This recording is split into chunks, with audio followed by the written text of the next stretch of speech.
हिमाचल प्रदेश राज्य के लिहाज से भले ही छोटा है, लेकिन वहाँ के राजनीतिक किस्से बहुत मशहूर हैं। क्या हुआ था जब एक बार जेपी नड्डा और नरेंद्र मोदी ने नज़रबंद मंत्री को छुड़वाया और कांग्रेस की सरकार गिर गई। हिमाचल प्रदेश के एक ऐसे मुख्यमंत्री भी हुए जिन्हें सीएम पद से हटाकर दूसरे राज्य का गवर्नर बनाया गया, तो उन्होंने वहाँ की भी सरकार गिरा दी। एक मुख्यमंत्री ने जब प्रदेश में हिंदी लागू करने की ठानी, तो उनके मुख्य सचिव ने छुट्टी ले ली। और तो और हिमाचल को एक पूर्ण राज्य का दर्जा दिलवाने के लिए जब वहाँ का प्रतिनिधिमंडल दिल्ली पहुंचा, तो उनमें से किसी को इंग्लिश नहीं आती थी और जो उन्हें सुनने वाला था उसे हिंदी नहीं आती थी। तो आखिर उन्होंने एक दूसरे की बातों को कैसे समझा, ये भी इस वीडियो में जानेंगे। नमस्कार, मैं उपेंद्र कुमार। सियासत में आज बात हिमाचल प्रदेश के बनने और वहाँ के नेताओं से जुड़े सियासी किस्सों की।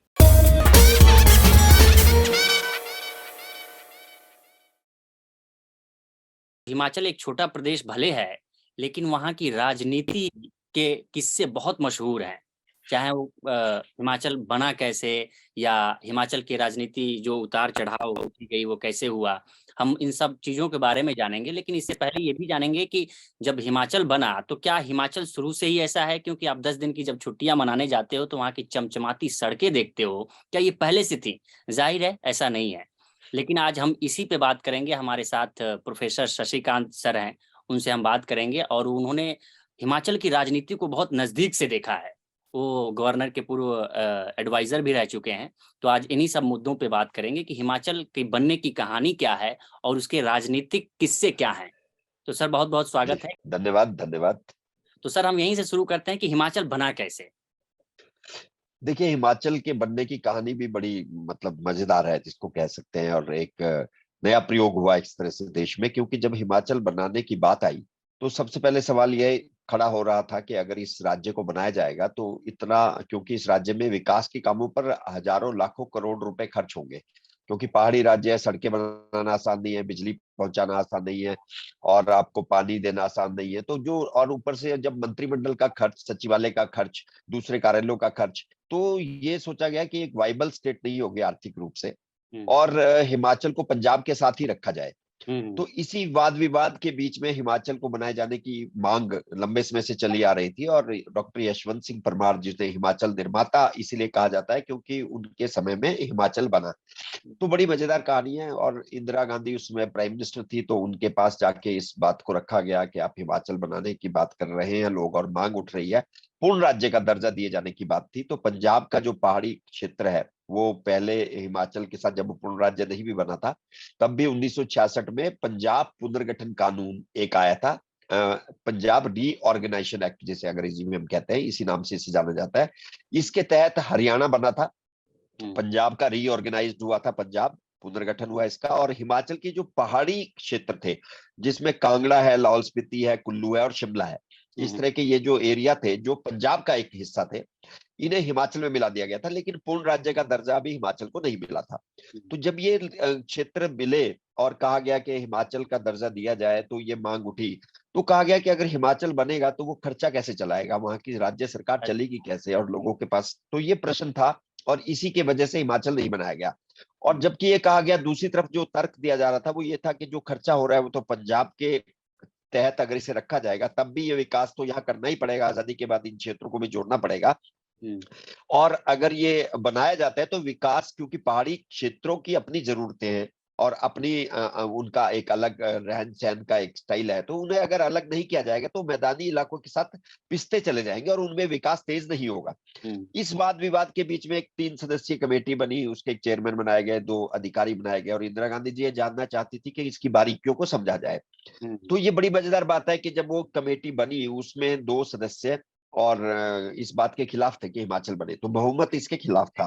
हुँ, लेकिन जो चेयरमैन थे वो शायद उनको ऐसा लगा कि अगर हिमाचल बनेगा तो ये एक अलग से तरक्की कर पाएगा और इसके राज्य में, क्योंकि पहाड़ी लोगों की पहाड़ी जरूरतें हैं वो तभी पूरी होंगी जब वहां पहाड़ी लोग ही उसको अपने आप उसका राज चलाएं।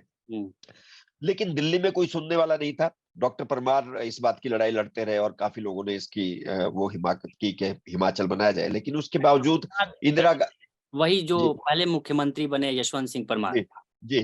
तो इसका एक बड़ा एक किस्सा ये भी है, किसी ने कहा कि कामराज जी जो उसमें इंदिरा गांधी जी के मुख्य करीबी माने जाते थे। उसमें प्रदेश काम शायद वो कांग्रेस के अध्यक्ष भी थे, के कामराज, जी जी तमिलनाडु के से आते थे। कामराज बिल्कुल तमिलनाडु से आते थे। तो कि अगर आप उनको कन्विंस कर लेंगे, अगर वो आपकी बात मान जाएंगे, तो वो इंदिरा जी को फिर मनवा लेंगे। हम्म। तो तय किया गया कि कोई व्यक्ति जाए और कामराज जी से मिले।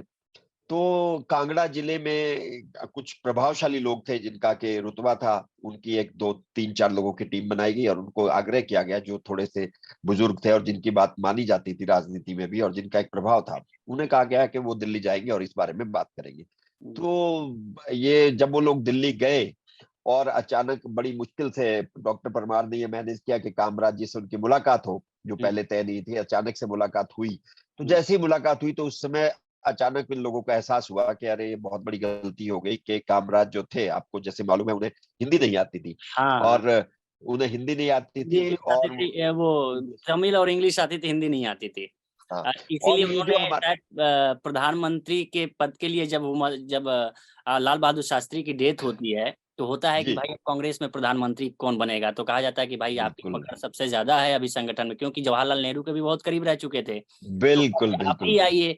तो उन्होंने कहा कि वो कैसे प्रधानमंत्री बन सकता है जिसको हिंदी नहीं आती हो, हाँ, है ना। यही बात हुआ। हम्म। बिल्कुल। अच्छा, यही किस्सा मैं आपको हिमाचल के मामले में रिपीट करूंगा, बड़ा हम्म। इंटरेस्टिंग है। इसके बाद मुझे हम्म। आज याद आया आपकी बात सुनने के बाद। हम्म। तो क्या हुआ कि जब ये प्रतिनिधि मंडल बिल्कुल मिलने के उनके पास दरवाजे पे पहुंच गया, तो ये बात का एहसास इन लोगों को हुआ कि नहीं तो हिंदी नहीं आती। और ये जो प्रतिनिधि मंडल हिमाचल से गया था, ये बुजुर्ग लोग थे, इन्हें इंग्लिश भी नहीं आती थी और साउथ इंडियन भाषा तो तमिल आने का तो सवाल ही पैदा नहीं था। हम्म। तो वहां यह हुआ कि अब ये मुलाकात तो करवाई जाए, तो इसका फायदा क्या होगा, कामराज जी उनकी बात समझ पाएंगे या नहीं। हम्म। तो बड़ी मुश्किल से मुलाकात हुई थी। तो इन लोगों को लगा कि अगर मुलाकात नहीं हुई, वापस हिमाचल चले गए, तो दूसरी बार कम समय मिलेगा, फिर अंग्रेजी बोलने वालों को लेके आएंगे, वो कम बात करेंगे। तो इन लोगों ने कहा कि मौके का फायदा उठा लिया जाए, अगर 2-4% भी इनकी बात समझ में आ गई तो हो सकता है कुछ काम बन जाए। तो हम्म। ये एक केसी शर्मा है, बड़े सीनियर आईएएस ऑफिसर, उन्होंने इस बारे में उन्हें पूरा उन्हें उस बात की जानकारी रही है उनके। उन्होंने ये बात बड़ी एक विस्तार से एक बार बताई, तो बड़ा सुन के मुझे भी बड़ा, जब हिमाचल पे मैं एक हिस्ट्री लग रहा था, पता चला कि ये प्रतिनिधि मंडल मिला और जब इशारों में फिर इन्होंने कामराज जी को समझाया कि कैसे पहाड़ की जिंदगी है, अच्छा, मैदानी इलाकों इंडिकेटर की से। जिंदगी है। हाँ, अच्छा। उन्होंने पहाड़ ऐसा वैसा कुछ कहा, पहाड़ और वो मैदान। तो वो हाँ। कामराज जी को जितना वो समझा पाए कि हमारी जरूरतें अलग है, प्लीज आप इंदिरा जी को बोलिए कि हमारे लिए एक राज्य दिया जाए। अच्छा अच्छा। और इस बात पे कामराज जी थोड़ा सा कन्विंस नजर आया, उन्होंने इस बारे में इंदिरा जी से बात की, जो एक तरह से सैद्धांतिक तौर पर बेशक वो नहीं मानती थी कि हिमाचल बने, लेकिन कहीं ना कहीं वो हिमाचल से लगाव रखती थी। हाँ। और उन्हें उन्हें लगा कि चलिए एक एक्सपेरिमेंट ही सही, और हिमाचल बना दिया जाए, देखते हैं कि ये राज्य तरक्की के रास्ते पर चल पाता है या नहीं चल पाता। तो इंदिरा जी ने मान गई और उन्होंने वो जो 3 सदस्य समिति थी, जिसके चेयरमैन तो पक्ष में थे लेकिन 2 सदस्य उसके विरोध में थे हिमाचल को बनाने के, उसको भी इग्नोर किया और उन्होंने कहा कि नहीं, हिमाचल बनाया जाएगा। और इस तरह से 25 जनवरी 1971 को हिमाचल को पूर्ण राज्य का दर्जा मिला, स्टेटहुड मिला। और रिज मैदान जो शिमला का है, आज भी आप जिसको देखते हैं, वहां से इंदिरा गांधी जी स्वयं शिमला आई। प्रधानमंत्री वो भाषण देते हैं रिंज मैदान से, जो क्या? भी प्रधानमंत्री। जी जी जी। और उन्होंने यहाँ से रिज मैदान से खड़े होकर खुद ये घोषणा की कि आज से हिमाचल को एक पूर्ण राज्य का दर्जा दिया जाता है। और बर्फ हो रही थी, बर्फबारी को बड़ा शुभ माना जाता है हिमाचल में, ऐसे मौके पर अगर बर्फबारी हो जाए तो हमारे लोग इसको हमारे शुभ तरफ मानते हैं। जैसे मैदानी इलाकों में बारिशों को शुभ माना जाता है। जी जी। हाँ। तो सफेद बर्फ के बीच में रिज मैदान से ये घोषणा हुई थी, उसके ऐतिहासिक चित्र अगर आप देखेंगे बहुत ही मनभावक और बहुत ही अच्छे हैं। वहां से हिमाचल के एक नए दौर की शुरुआत हुई, हिमाचल बना और डॉक्टर यशवंत सिंह परमार पहले मुख्यमंत्री पूर्ण राज्य के बने। और पूर्ण राज्य के मुख्यमंत्री के तौर पर उन्होंने जो काम किया, उसके बाद हिमाचल में विकास की गति तेज हुई, तरक्की हिमाचल ने बहुत की। डॉक्टर परमार ने एक ही प्रायोरिटी रखी थी, जब उनसे प्राथमिकताएं, 3 प्राथमिकताएं केंद्र सरकार ने पूछी थी कि आप हिमाचल को किस दिशा में आगे ले जाना चाहते हो, केंद्र से आप किस तरह की मदद चाहते हो। तो उन्होंने कहा था, मेरी 3 प्राथमिकताएं हैं, सड़क, सड़क सर। और सड़क। उन्हें लगा कि अगर सड़कें बनेगी तो हिमाचल का विकास खुद ब खुद तेज होगा, बिजली उसके बाद खुद आएगी, अगर सड़क नहीं होगी तो बिजली पहुंचाना मुश्किल होगा, और सड़क आ जाएगी तो पानी भी पहुंचेगा और बिजली पहुंचेगी। तो पहली प्राथमिकता के तौर पर उन्होंने सड़क कहा, जो बहुत ही दूरदर्शी वाली बात थी। और परमार साहब को जाना भी इसलिए जाता है, रुड़की में उसमें इंजीनियरिंग कॉलेज था जो आजकल आईआईटी रुड़की है, रुड़की से इंजीनियर्स मंगाए जाते थे, और ये बहुत ही इंटरेस्टिंग है कि वो अच्छा, टेलीग्राम भेजा करते थे। इंजीनियर मंगाए जाते थे वहाँ से। हाँ, और वो भी एक इस तरह से भेजा जाता कि सेंड 2 डज़न अच्छा, ओवरसियर्स, 2 हाँ, दर्जन इंजीनियर्स की जरूरत है हमें, हाँ, दर्जनों के हिसाब से वो मांगते थे। हुँ, और इंजीनियर्स वहां से मोटिवेट उन्होंने किया, उन्हें चिट्ठियां लिखी, व्यक्तिगत तौर पर उन्होंने प्रयास किए, और इंजीनियर आए, उन्होंने हिमाचल की सड़कें बनाने में योगदान दिया। हुँ, और जब वो सड़कें बनी, तो सिरमौर जिले में ही, जो जहां जो उनका गृह जिला था डॉक्टर परमार का, हुँ, उस जिले में ही बहुत सारे गांव ऐसे थे जिन्होंने कभी बस तो दूर है, जीप भी नहीं देखी थी, छोटी गाड़ी भी नहीं देखी थी। हुँ, तो जब वहां परमार साहब का एक आदत थी कि जब वो उद्घाटन करते थे तो खुद जीप लेके जाते थे। तो वो जीप में जब गए, तो लोगों ने उस जीप को समझा कि ये क्या चीज आई है जो चलकर आई है, तो इसमें अच्छा, जान तो जरूर है। तो लोगों ने मीट चढ़ाई, जो गांव के ट्रेडिशन गाँव रहता है। का ट्रेडिशन। और जीप के ड्राइवर को मालाएं पहनाई गई कि ये अच्छा, चला देवता को लेके आया है, जो चलने वाला, चलने फिरने। तो एक दौर वो था। हुँ, लेकिन उसके बाद धीरे धीरे सड़कों का जाल बिछा, और आज अगर आप देखें तो हिमाचल की हर पंचायत सड़क से जुड़ी हुई है। हर गांव इसलिए नहीं जुड़ा हुआ क्योंकि गांव जो है, नए नए हेमलेट्स जिन्हें हम कहते हैं, हुँ, 10 घरों का भी एक गांव है। तो जब आबादी बढ़ती है तो गांव से नए लोग, नई पीढ़ी हेलो, सामने वाले जगह पे घर बना लेती है। तो अच्छा, इस वजह से सड़कों को अगर गांव की दृष्टि से देखा जाएगा तो 10-11 हजार गांव आपको नजर आएंगे जो नहीं जुड़े हैं। हुँ, हुँ, लेकिन हर पंचायत को आज जोड़ दिया गया, और बहुत बड़ा विकास हुआ। हर जगह, हर गांव में बिजली आज पहुंचाई जा चुकी है। सिर्फ एक दो इक्का दुक्का गांव जो बड़ा बंगाल के क्षेत्र है या कहीं है, वहां पर भी लोकल पावर प्रोजेक्ट लगा के उन गांवों को बिजली दी गई है। तो विकास का एक ऐसा मॉडल बनकर हिमाचल सामने आया कि जो बहुत ही बड़े प्रदेश के तौर पर उभरा। और इसे देखकर उत्तराखंड ने मांग शुरू की कि उसे भी नए राज्य का बनाया जाए। जब वाजपेयी जी के टाइम में वाजपेयी जी। देखा, तो उत्तराखंड जो बना है वो हिमाचल के विकास को देखकर बना है। तो मैं कई बार कहता हूं कि हिमाचल में सरकार किसी की भी रही हो, भाजपा की रही हो, कांग्रेस की हाँ, रही हो, विकास की गति यहाँ खत्म नहीं हुई। जहां तक हमने हिंदी वाली बात की, जो मुझे एक किस्सा याद आया था, जो मुझे लगता है कि बहुत इंपॉर्टेंट है। हुँ, हिमाचल में एक बार जब मुख्यमंत्री बनने की बात आई, हुँ, और यहाँ पर एक करम सिंह, ठाकुर करम सिंह थे, हाँ, जो बहुत बड़े नेता थे मंडी के। और अच्छा, डॉक्टर परमार को जब राज्य बनने के बाद मुख्यमंत्री बनाने की बात आई, हुँ, तो ये तय कर लिया गया था कि करम सिंह को मुख्यमंत्री बनाया जाएगा, अच्छा, हाईकमान ने। जी, जी, यशवंत सिंह जी, परमार की जगह। जी। पत्रकार बहुत इस बात को बड़े ध्यान से बताते हैं कि जब ये मीटिंग विधायक दल की शुरू हुई, सिंह जब पहुंचे मीटिंग के बाहर, वही उन्हें डॉक्टर परमार मिल गए मीटिंग के बाहर। और उन्होंने कहा कि बधाई दी उनको कि आप मुख्यमंत्री बनने जा रहे हैं, आपको बहुत बहुत बधाई करम सिंह जी, हाईकमान ने तय कर लिया है, सारे विधायकों को ये सूचना हो गई है। हुँ, तो मैं भी आपका, ठीक है, आपके साथ चलूंगा और आप मुख्यमंत्री बनेंगे, हम आपके साथ हैं, लेकिन मुझे एक चिंता है। हुँ, तो करम सिंह जी रुक गए। उन्होंने कहा कि क्या चिंता है? उन्होंने कहा कि देखो, सारा सरकारी कामकाज इंग्लिश में है, इंग्लिश में होता है, हिंदी में अच्छा। नहीं है। हुँ, हुँ, तो अंग्रेजी आपकी है नहीं, आपको आती नहीं। हुँ, तो कहीं ऐसा ना हो आप फंस जाओ और ये अधिकारी आपको मूर्ख बना दे, या कोई कल को मंत्री मूर्ख बना दे। तो मुझे ये चिंता है, तो आप थोड़ा इसका ध्यान रखें, बाकी तो आप मुख्यमंत्री बन जाओगे तो हमें, हमारे लिए बहुत अच्छा है। हुँ, और आप हैरान हो जाएंगे, इसी बात के बाद करम सिंह जी का हुँ, कॉन्फिडेंस टूट गया, अच्छा, उनका पूरा आत्मविश्वास डगमगा गया। हुँ, जब तक वो बैठक में अंदर गए, उन्होंने खुद खड़े होकर कहा कि मैं मैं यशवंत मुख्यमंत्री नहीं बनना चाहता, हुँ, मेरी जगह परमार साहब को मुख्यमंत्री बनाया जाए, और हुँ, वही इस राज्य को अच्छा चला सकते हैं, मैं उनके साथ हूँ। हुँ, तो इस तरह से एक बड़े नाटकीय घटनाक्रम के तहत एक तरह से हिमाचल की राजनीति बदली। नहीं हुँ, तो आज जयराम ठाकुर मंडी के मुख्यमंत्री हैं, पहले मुख्यमंत्री। अच्छा, ये करम सिंह जी मंडी से मुख्यमंत्री बनते हैं हिमाचल के पहले। पहले, और उसके बाद करम सिंह जी कभी राजनीति में बहुत ज्यादा नाम नहीं कमा पाए, वो हुँ, बिल्कुल पीछे चले गए। डॉक्टर परमार को आज हिमाचल निर्माता कहा जाता है। लेकिन अगर हम बात करें, ठीक है, ये राजनीति चलती रहती है। डॉक्टर परमार की बहुत सारी खासियत थी, जैसे कि उनके बारे में कहा जाता है उन्होंने समान विकास किया पूरे हिमाचल का। वो हुँ, कभी उनका जो गांव है बागथन, उसका नाम है सिरमौर जिले में, यहाँ तक कि उन्होंने अपने गांव की तरफ भी ध्यान नहीं दिया, जो कि हर मुख्यमंत्री सोचता है कि वो अपने क्षेत्र का ही विकास करे और बाकी क्षेत्रों को इग्नोर कर दे। हुँ, तो बागथन का इतना विकास उन्होंने नहीं किया था कि वहां स्कूल भी वही चल रहा था जो कि किसी जमाने में पुराना स्कूल था। तो हुँ, जब धूमल जी भाजपा के मुख्यमंत्री बने, हुँ, धूमल जी ने उसका अपग्रेड किया उस स्कूल को जाकर। तो परमार जी के बारे में ये कहा जाता है कि वो बड़ा ध्यान रखते थे, नियम कानूनों का पालन करते थे।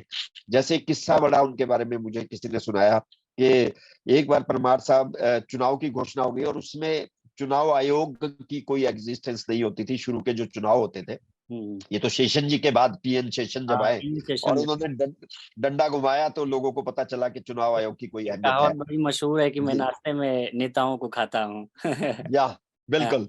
तो ये वो दौर था जब चुनाव आयोग एक सरकारी एजेंसी की तरह ही काम करता था एक तरह से। तो चुनाव आयोग की कोई एग्जिस्टेंस नहीं थी, चुनाव आचार संहिता के लागू होने का किसी को पता नहीं चलता था, लागू होती भी थी या नहीं होती थी ये भी मुझे नहीं पता। उस समय के दौर में नोटिफिकेशन चुनाव की हो जाती थी, आचार संहिता मतलब उस तरह से नहीं होता था। तो ये एक बड़े सीनियर आईएएस ऑफिसर ने सुनाया कि एक बार चुनाव की घोषित हो गए हिमाचल में और परमार साहब वापिस जा रहे थे अपने गृह क्षेत्र में शिमला से। तो सरकारी गाड़ी तो थी लेकिन बीच में एक सराहा जगह आती है जहां पे एक रेस्ट हाउस था जो सिरमौर जिले का हिस्सा है, वहां से शुरुआत होती है सिरमौर जिले की। तो वहां वो एसडीएम थे, तो उन्होंने कहा कि मुझे लगा सीएम आए हैं, पता चला कि वो चाय पीने के लिए रुके हैं। तो वो एसडीएम के नाते उनको कर्टसी कॉल करने वहां पर रेस्ट हाउस में चले गए। तो उन्होंने कहा कि मैं उस आदमी की दूरदर्शिता देखता हूँ उस दौर में, जबकि मुझे एसडीएम होते हुए ये पता नहीं था कि चुनाव आचार संहिता में हमारे ऊपर रिस्ट्रिक्शन लग जाती है और या इस तरह का काम नहीं होना चाहिए। तो परमार साहब ने उनको कहा कि देखिए शर्मा जी, आप आ गए, अच्छी बात है, लेकिन अब चुनाव घोषित हो चुके हैं तो अधिकारियों को अब उनके लिए विपक्ष की पार्टी और सत्ता पक्ष दोनों बराबर है। तो समान। आप मुझे अब मुख्यमंत्री, केयर टेकर मुख्यमंत्री हूं मैं अभी सरकार को चलाने के लिए, तो आप अगली बार जब मैं यहाँ से गुजरूंगा तो आप कष्ट ना करें जब तक चुनाव नहीं होते। अगर हम जीत के आए तो फिर आप आए जब भी मिले। के बारे में कहा जाता है कि वो एक इस तरह कुशल प्रशासक थे और आम लोगों से घुलते मिलते थे और बड़े सामान्य ढंग से रहते थे। जब वो एक बार चुनाव हारे तो वो बस की अगली सीट पे बैठे ब्रीफ केस लेके अपने गांव वापिस गए थे। तो वो लोगों को, हिमाचल के लोगों को याद है कि जब भी वो चलते थे तो बस में चले जाते थे, वो कार लेकर नहीं गए। और मॉल रोड पर एक जगह वो खड़े हो जाते थे, वहां पे लोगों से बात करते थे, फिर किसी की कोई समस्या है, किसी की कोई प्रॉब्लम है वो सुनते थे, अगर किसी की कोई एप्लीकेशन है वही ले लेते थे। और कई बार ऐसा भी हुआ है कि वो अगले दिन किसी के अगर कोई तबादला है, किसी का कुछ है, तो उसको ऑर्डर्स को टाइप करवा के सेक्रेटरीट से अगले दिन जेब में डाल के वापस मॉल रोड पे मिल जाते थे। तो परमार साहब के इस तरह की बहुत ही अच्छी बातें अगर आप देखें उस दौर की, तो हमें मतलब कई बार चर्चा करने का मौका मिलता है तो हम भी हैरान होते हैं। हमने परमार साहब के दौर को खुद नहीं देखा, लेकिन ये मानते हैं कि उन्होंने जिस समय इस प्रदेश को संभाला और दिशा दी, वो एक मुश्किल समय था, टाइम था। जी। आज ये प्रदेश ऐसे मुकाम पे पहुंच चुका है कि केरल के बाद साक्षरता दर इस प्रदेश में सबसे ज्यादा है। यहाँ की जो ट्राइबल जिला है लाहौल स्पीति, वहां पे कन्या जो की पैदावार जो है, कन्याओं की संख्या बच्चों से पूरे देश में सबसे ज्यादा है, पूरे देश में नंबर 1 पे लाहौल स्पीति जिला है। तो इस तरह की, और ड्रॉप आउट रेट 0% के करीब था बीच में हमारे स्कूल्स का। तो बहुत ही अच्छे मापदंड तय किए इसने। और वैक्सीनेशन में आपने देखा कि ये प्रथम आया ये प्रदेश। तो एक सिस्टम यहाँ पे बना और उस सिस्टम के तहत यहाँ पे काम शुरू हुआ। तो उसके बाद आप देखिए परमार साहब जब गए, उसके बाद ठाकुर रामलाल बड़ा दिलचस्प किस्सा है कि बड़ा मजबूरी के साथ उन्होंने छोड़ा ठाकुर रामलाल को, अपनी विरासत को सौंपा। बिल्कुल, वो भी एक बड़ा ही मतलब इंटरेस्टिंग किस्सा है और किस तरह से उन्हें मतलब बेआबरू होके उस तरह से हुआ। तो ठाकुर रामलाल जी का भी अपना एक इतिहास है। आपने देखा आंध्र प्रदेश के गवर्नर रहे और हिमाचल के मुख्यमंत्री से उन्हें हटाया गया क्योंकि वन माफिया हावी हो गया था और वन माफिया की वजह से वीरभद्र सिंह की एंट्री हुई। और ठाकुर रामलाल बड़े कम समय तक हिमाचल के मुख्यमंत्री रहे, लेकिन इसके बावजूद उनका एक बड़ा रुतबा बना और देश में बदनाम भी हुए जब वो वहां पे उन्होंने एनटी रामा राव की सरकार को गिराने में भूमिका निभाई। और बताते हैं कि वो एनटी रामा राव जब पूर्ण बहुमत में होते के बाद वो विदेश में कुछ सर्जरी कराने गए थे, तो उस समय इन्होंने उनकी सरकार को ही बर्खास्त कर दिया। बर्खास्त हो गई थी वो सरकार और बहुत बदनामी उन्होंने झेली। और ठाकुर रामलाल खुद इस बात को, उन्हें इस बात का मलाल पूरी जिंदगी रहा कि उनसे ये एक ऐसा काम हुआ जिसमें कि उनकी बदनामी हुई। और हिमाचल को अगर आप लोग बाहर से जानते हैं तो एक ठाकुर रामलाल की वजह से याद करते हैं, फिर पंडित सुखराम जिनका जो संचार घोटाले में फंस गए थे उनके वजह से जानते हैं। तो ये ठाकुर रामलाल का बड़ा जब वो आए, इनके बारे में भी मैं आपको बता दूं कि इन्हें ये उम्मीद नहीं थी कि वो एक तरह से उनके बहुत अच्छे राजनीतिक दौर की अंत उनका आंध्र प्रदेश में हो रहा है। उन्हें लगा था कि अब वो वापस जाएंगे तो केंद्रीय हाईकमान के कहने पे उन्होंने ये काम किया है तो हाईकमान उनका ध्यान रखेगी और आने वाले समय में उन्हें बिल्कुल इसका इनाम मिलेगा। और आमतौर पर राजनीति में इस तरह के काम करने के इनाम मिलते हैं। लेकिन उनकी त्रासदी देखिए कि ये संजय गांधी जी ने उन्हें इस समय इस बारे में कहा था कि आप ये काम कीजिए। तो उस समय इंदिरा जी से चर्चा करने के बाद संजय गांधी के मतलब अनभिज्ञ रूप से अब माने तो संजय बहुत गांधी चलती के हाथों में ही पूरा उस समय था कांग्रेस की कमान लगभग थी। अप्रत्यक्ष रूप से। तो जी, तो उनका दुर्भाग्य देखिए कि संजय गांधी जी को पता था कि इन्होंने हमारे कहने पे एक बहुत बड़ा काम किया है और इसके बदले में इन्हें कुछ जरूर मिले, ताकि एक राजनीति में संदेश जाता है कि जो आदमी आपके अंधभक्त हैं, जो आदमी आपके साथ चलते हैं, लॉयल हैं, उन लॉयल। लोगों को आप भी साथ रखते हो। हम्म, तो यही हुआ कि संजय गांधी जी की एक विमान दुर्घटना में अचानक मृत्यु हो गई। फिर इंदिरा जी को थोड़ा पता था कि इनका बहुत बड़ा रोल रहा है। इंदिरा जी उन्हें अक्सर कहती थी कि ठाकुर साहब, आपने हमारे लिए बहुत बड़ा काम किया और हमें याद है आपका, हम कुछ ना कुछ सोच रहे हैं। लेकिन दुर्भाग्य से इंदिरा गांधी भी चली गई अचानक।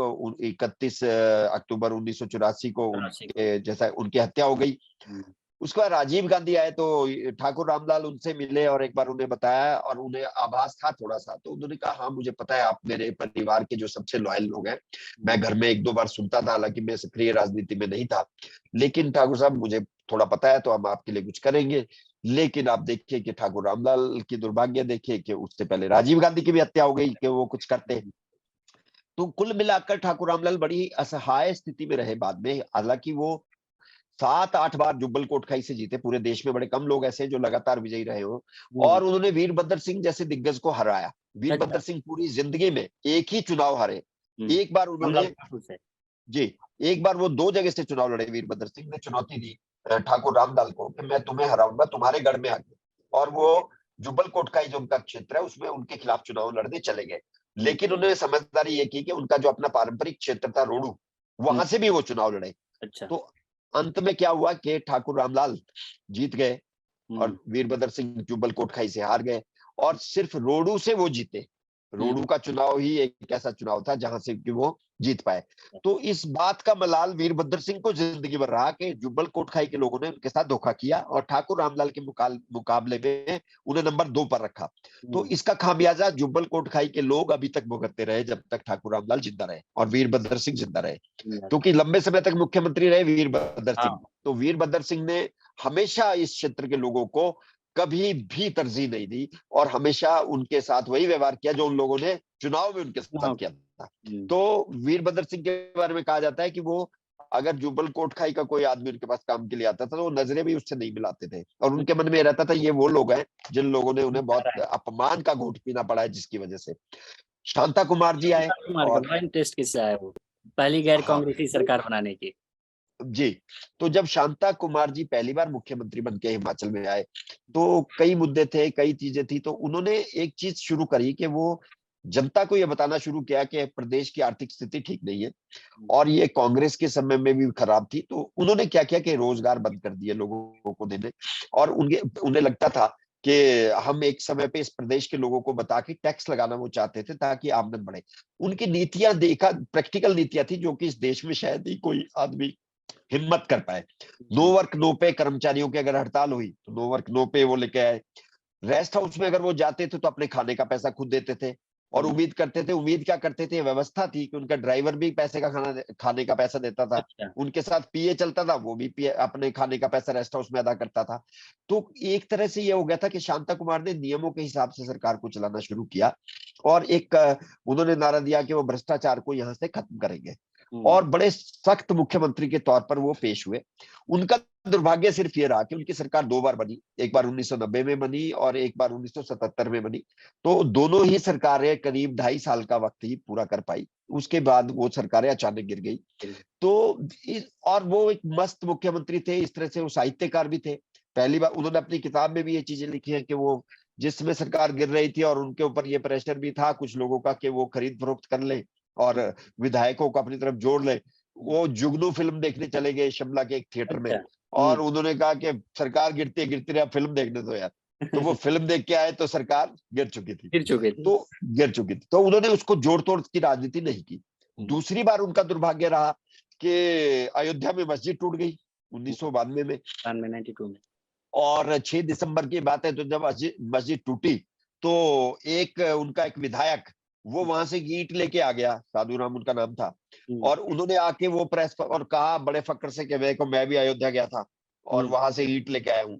और उसी बिना पे केंद्र सरकार ने उनकी सरकार को बर्खास्त कर दिया कि आपके आपके विधायक, आपके मंत्री इस काम में इन्वॉल्व थे, तो हम इसे आपकी सरकार को बर्खास्त कर रहे हैं। तो वो आत्प्रभ रह गए। और कई बार वो किस्सा सुनाते हैं, एक बड़ा मजेदार मजेदार किस्सा सुनाते हैं शांता जी, कि जब मैं मुख्यमंत्री था तो ये लगता था कि सारी दुनिया मेरे साथ है, सारी जनता मेरे साथ है। तो लेकिन क्या हुआ कि जब रेडियो में खबर आई कि हिमाचल की सरकार को बर्खास्त कर दिया गया है, तो उन्होंने कहा कि मैंने सुनी नहीं। उनके एक मंत्री थे राधा रमन शास्त्री, शिक्षा मंत्री, अभी भी वो है, बीजेपी में नहीं है। तो शास्त्री जी बड़े कैबिनेट रैंक मिनिस्टर थे। उनका कमरा भी भरा हुआ था, लोगों से काम करवाने के लिए लोग आए हुए थे। तो अचानक किसी ने उनको कहा कि आपकी सरकार बर्खास्त हो गई दिल्ली से, रेडियो पे भी खबर आई है। तो वो बताते हैं कि जब मुझे बताया तो विश्वास नहीं हुआ। खबर खबर आई है, रेडियो पे आई है, सुनी नहीं सुनी, खुद तो सुनी नहीं थी। वो शांता जी के पास गए तो अचानक पता चला कि कम्युनिकेशन आ गया दिल्ली से कि 1 घंटे के दौरान कि आपकी सरकार बर्खास्त है, अब आप छोड़ दीजिए सत्ता। तो उन्हें लगा कि बहुत अन्याय हमारे साथ हुआ है, इतनी जनता हमारे साथ है, सचिवालय में हर मंत्री का कमरा भरा पड़ा है, लोग काम करवाने के लिए आए हैं, तो हजारों लोगों का जुलूस तो यहीं से निकल जाएगा। तो उन्होंने कहा कि सभी लोगों को कह दिया कि हमारे साथ अन्याय हुआ है, आप लोग तो हमारे, जो निश्चित तौर पे जो सचिवालय में घूम रहा है, काम करवाने आया है, वो भाजपा का समर्थक ही माना जाता था। बिल्कुल। तो लोगों ने कहा कि हाँ हाँ हम आपके साथ हैं, ये तो अन्याय की बात है। तो शांता जी ने कहा कि हम माल रोड से एक जुलूस निकालेंगे और ये प्रोटेस्ट यात्रा अभी अभी अभी करने वाले हैं 1 घंटे में, और केंद्र सरकार के खिलाफ ये आवाज पूरे देश में जाएगी कि एक अन्याय हिमाचल के साथ फिर से कर दिया गया, लोकतांत्रिक ढंग से चुनी गई सरकार को बर्खास्त किया गया। तो शांता जी कहते हैं कि हम इस बारे में सारे मंत्रियों को मैंने बुला लिया और सबको कहा कि भाई आप लोग अब मंत्री नहीं रहे, ना मैं मुख्यमंत्री रहा, तो यहाँ से अब निकलते हैं इस सचिवालय से और निकलते हैं, जनता के बीच जाएंगे। तो उससे पहले एक जुलूस की शक्ल में ये जितने हजारों लोग अभी सचिवालय में हैं, हर मंत्री के कमरे में हैं, अपने समर्थक हैं, सबको साथ लेके चले। तो राधा रमन शास्त्री भी बताते हैं कि जब मीटिंग हुई और मैं वापस आया तो मैंने उनको, उन्होंने पूछा आपके ऑफिस में कितने लोग हैं, तो मैंने कहा कि अभी तो 100-200 लोग तो थे ही, कॉरिडोर में भी खड़े थे, लंबी लाइन लगी हुई थी, शिक्षा मंत्री थे, सबको काम पड़ता है। तो वो कहते हैं कि जब मैं वापस आया तो सिर्फ मेरा स्टाफ और 2-4 आदमी वहां बचे थे, जिन लोगों को पता चला सरकार गई वो भी गए। सब गए, चले गए। सब गए। काम ही नहीं होगा। तो उन्हें लगा कि तब मुझे एहसास हुआ कि ये लोग जो थे हमारे साथ नहीं थे, ये लोग तो अपने मतलब के लिए हमारे साथ थे, उनके साथ उन्हें काम करवाना था। अब उन्हें लगा ये तो गए, तो जुलूस के लिए आप अंदाजा लगाओ, जो जिस जुलूस उन्हें बहुत बड़ा जुलूस निकालेंगे, तो लोगों को लगा सत्ता गई, लोग उन्हें छोड़ के चले गए। तो जुलूस जरूर निकला, लेकिन बहुत छोटा सा जुलूस निकला था। और उसमें भी एक जगह क्या हुआ, मॉल रोड पर एक कर्मचारी नेता ने, क्योंकि कर्मचारियों के खिलाफत शांता कुमार ने खुलेआम की, एज ए मुख्यमंत्री उन्होंने सेना बुला ली थी और कर्मचारियों की हड़ताल को तोड़वाने के लिए उन्होंने एक आक्रामक रुख अपनाया था और एक कठोर रवैया अपनाया था। तो कर्मचारी बहुत नाराज थे और जैसा कहते हैं हिमाचल में ये प्रचार था कि यहाँ की सत्ता को बदलने में कर्मचारी बहुत महत्वपूर्ण भूमिका क्योंकि हर निभाते घर से एक कर्मचारी है, हर एक घर से हैं। एक। तो एक कर्मचारी नेता ने सरेआम शांता कुमार को चैलेंज, जैसे वो जुलूस निकाल रहे थे, उन्होंने कहा तुम्हारी तुम भी नहीं, तू कह के संबोधित कर दिया था और कहा था कि अब जुलूस को, जिस जुलूस की मैं बात कर रहा हूँ वो जुलूस तो था नहीं, क्योंकि बहुत थोड़े से मंत्री थे, विधायक थे, बीजेपी के लोग थे, पब्लिक नहीं थी। तो पर उन्होंने बहुत बदतमीजी की और कहा कि शांता कुमार तुम समझते थे हमेशा रहोगे, तो तुम्हारी सत्ता भी खत्म हो गई। ये आखिरी बार थी शांता कुमार की। तो मुझे लगता है शांता कुमार अगर कहीं 5 साल पूरा करते, जो उनका स्टाइल था और जो था, मुझे लगता है कि हो सकता है उनके मन में योजना रही हो हिमाचल के लिए कि पहले 2 साल सख्ती करो, लोगों को यह दिखाया जाए कि हिमाचल को वाइबल स्टेट बनाना है, आप टैक्स दीजिए, आप हिमाचल के लिए कुछ कठोर काम कीजिए, कर्मचारियों में एक वर्क कल्चर पैदा करना है। तो उन्होंने सख्ती की और 2 साल 2.5 साल के बाद उनकी सरकार ही गिर गई दोनों बार। तो उन्हें वो मौका नहीं मिला जब वो पब्लिक को अपने साथ जोड़ सके और वोट लेने के लिए कुछ कर सके। ये बात शांता कुमार ने भी एक बार कही, लेकिन मुझे लगता है कि ये सच्चाई इसी बात की है कि शांता कुमार को कभी मौका नहीं मिला। उसके बाद वो केंद्रीय राजनीति में चले गए और काफी किस्से उनके ऐसे मशहूर हैं कि जिसमें कहा जाता है कि वो दृढ़ निश्चय वाले मुख्यमंत्री थे और उन्होंने भी धीरे धीरे यहीं पे रह के सीखा। जैसे एक किस्सा उन्होंने खुद सुनाया कि हिंदी को जब लागू करने की बात आई तो उनके एक चीफ सेक्रेटरी थे जो सिक्किम के थे, तो उन्होंने उन्हें मना कर दिया कि सर आप हिंदी लागू नहीं कर सकते। तो शांता जी ने कहा हम तो घोषणा पत्र में लोगों से वादा करके आए कि प्रदेश की जनता को हिंदी में काम करने का मौका देंगे और यहाँ पे सरकारी कामकाज अंग्रेजी में होता है, अंग्रेजी तो लोगों को आती नहीं। तो उन्होंने कहा कि सर बहुत खजाना खाली, आप खुद कहते हो प्रदेश का खजाना खाली है, ऐसे में आप हिंदी लागू करोगे 50-60 करोड़ रुपए का और खर्च प्रदेश के ऊपर पड़ेगा, आपके पास इतना पैसा कहाँ आएगा। 50-60 तो करोड़ शायद तो उस जमाने में बहुत ज्यादा होते थे। बहुत ज्यादा थे। तो उन्होंने कहा कि अरे कि हाँ टाइपराइटर खरीदने पड़ेंगे, सारे टाइपराइटर हमारे पास इंग्लिश के हैं, फिर कर्मचारियों को हिंदी में टाइप करना सिखाना पड़ेगा, तो आप अभी इसको रहने दीजिए, आप इस चक्कर में मत पड़ो। तो शांता कुमार जी को इस बात का दुख था कि वो एक हिंदी लागू करनी है प्रदेश में, वो खुद भी हिंदी में लिखते थे। तो दौलत राम चौहान करके सबसे सीनियर मंत्री थे यहाँ पर हिमाचल में, जो शांता जी के सहयोगी थे, उन्होंने उनसे बात की कि दौलत राम जी, मैं चाहता हूँ चौहान साहब हिंदी को लागू किया जाए, पर चीफ सेक्रेटरी तो कह रहे हैं कि हिंदी लागू करना संभव नहीं है। तो उन्होंने, और मेरी पत्नी कह रही है आप कीजिए। तो उन्होंने भी कहा कि आप मुख्यमंत्री हो, आप कीजिए। आप पत्नी बिल्कुल ठीक कह रही है आपकी, शैलजा जी उनका नाम रखा था उन्होंने, शैलजा कहते थे, तो आप कीजिए, आप क्यों नहीं कर रहे हो। तो शांता जी ने कहा कि हम क्या कर दें, तो उन्होंने कहा अरे मुख्य सचिव को पूछना बंद कीजिए, आप ऐसा कीजिए कि जब आपका मन तैयार हो तो आप विधानसभा में इसकी घोषणा कीजिए। तो सत्र आया, और बजट सत्र के बजट भाषण मुख्यमंत्री के तौर पे और फाइनेंस मिनिस्टर के तौर पे शांता जी ने दिया। तो जब वो भाषण शुरू किया तो उन्होंने लिखा हुआ भाषण पढ़ा। अचानक भाषण खत्म होने के बाद उन्होंने कहा, एक और महत्वपूर्ण घोषणा आज मैं प्रदेश की जनता के लिए करने जा रहा हूं, और वो है जो हमने वादा जनता से किया था चुनाव के दौरान कि राज्य में हम हिंदी को लागू करेंगे, उसको मैं आज से तत्काल प्रभाव से लागू करने की घोषणा करता हूं। और आज के बाद हिमाचल के दफ्तरों में, कार्यालयों में हिंदी में कामकाज शुरू होगा, और उसकी शुरुआत हम सचिवालय से करेंगे। तो वो शांता कुमार जी बताते हैं कि जब मैंने ये घोषणा की तो मुख्य सचिव जो अधिकारी गैलरी में बैठे थे, ऑफिसर्स गैलरी में बैठे थे, उन्होंने उन्हें टेढ़ी नजरों से देखा और अच्छा, क्या कहा कि, कर दिया? और शांता जी को भी लगा कि कोई गलती कर दी है, पर उन्होंने कहा कि हमने अब ध्यान नहीं दिया, और हम सीधे घोषणा करने के बाद विधानसभा का सत्र जैसे ही रुका, थोड़ी देर के लिए स्थगित हुआ, तो वो अपने चैम्बर में गए। तो चौहान साहब भी आए, उन्होंने कहा आपने बहुत अच्छी घोषणा कर दी, अब देखते हैं कैसे लागू किया जाएगा। तो उन्होंने कहा ये चीफ सेक्रेटरी अब प्रोटेस्ट करेगा, तो उन्होंने कहा कर लेंगे, देखते हैं। तो इतने में चीफ सेक्रेटरी आए, और उन्होंने कहा कि उन्होंने इस बारे में कोई बात नहीं की उनसे कि आपने हिंदी लागू की। उन्होंने कहा कि सर मैं छुट्टी जाना चाहता हूँ, और मुझे आप छुट्टी पे भेज दें, मैं लंबी छुट्टी जाना चाहता हूँ, अपने घर जाके आऊंगा सिक्किम, काफी टाइम हो चुका है, गया नहीं था। तो शांता जी समझ गए कि कारण तो कोई और नहीं है, अचानक विधानसभा चल रही है और मुख्य सचिव छुट्टी मांग रहे हैं। तो शांता जी को उन्होंने एप्लीकेशन दी, तो उन्होंने कहा कि चौहान साहब की तरफ देखा, तो उन्होंने कहा इशारे से कर दो, भेज दो इसको। तो उन्होंने उसकी छुट्टी सैंक्शन की और कहा ठीक है, आप जब आना चाहते हैं वापस आ जाएं। तो वो वापस निकले दफ्तर से, तो चौहान साहब ने कहा कि आप दूसरा मुख्य सचिव देख लो, और अभी तो आप किसी को कार्यभार दे दें, लेकिन मुझे नहीं लगता ये आदमी अब वापस आएगा, आईएएस ऑफिसर है और इनकी अपनी हेकड़ी है, अगर आपने इनको बात नहीं मानी तो ये आपके साथ काम नहीं करेंगे, ये केंद्रीय डेपुटेशन पे चले जाएंगे। हाँ, कहीं ना कहीं चले जाएंगे। तो ठीक है, हमें अपना काम करना था, हमने कर दिया, हम नया मुख्य सचिव बनाएंगे, उससे देखते हैं कैसे ये काम आगे बढ़ेगा। तो शांता जी कहते हैं कि इस बारे में चर्चा शुरू हुई, और अब मुझे भी लगा कि अब मुख्य सचिव चलेंगे, लेकिन एक हफ्ते के बाद वो अचानक लौट गए, और वो लंबी छुट्टी वाले एक हफ्ते के बाद वापस लौटे, और मुझे कहते मुझे पीए ने सूचना दी कि सर वो चीफ सेक्रेटरी साहब आपसे मिलना चाहते हैं। तो मैंने कहा कि वो छुट्टी पे थे, वो वापस कब आए, तो उन्होंने कहा कि वो मिलने, तो मैंने कहा मेरे मुख्य सचिव है, भेज दीजिए, वो तो कभी भी मिल सकते हैं। तो वो आए और स्माइल के साथ आए, और कहा कि सर मैं जल्दी वापस आ गया, और अब मुझे लगता है आपने जो सबसे बड़ा वायदा विधानसभा में किया था उसको पूरा करना है, आपने हिंदी को लागू करने की बात कही थी।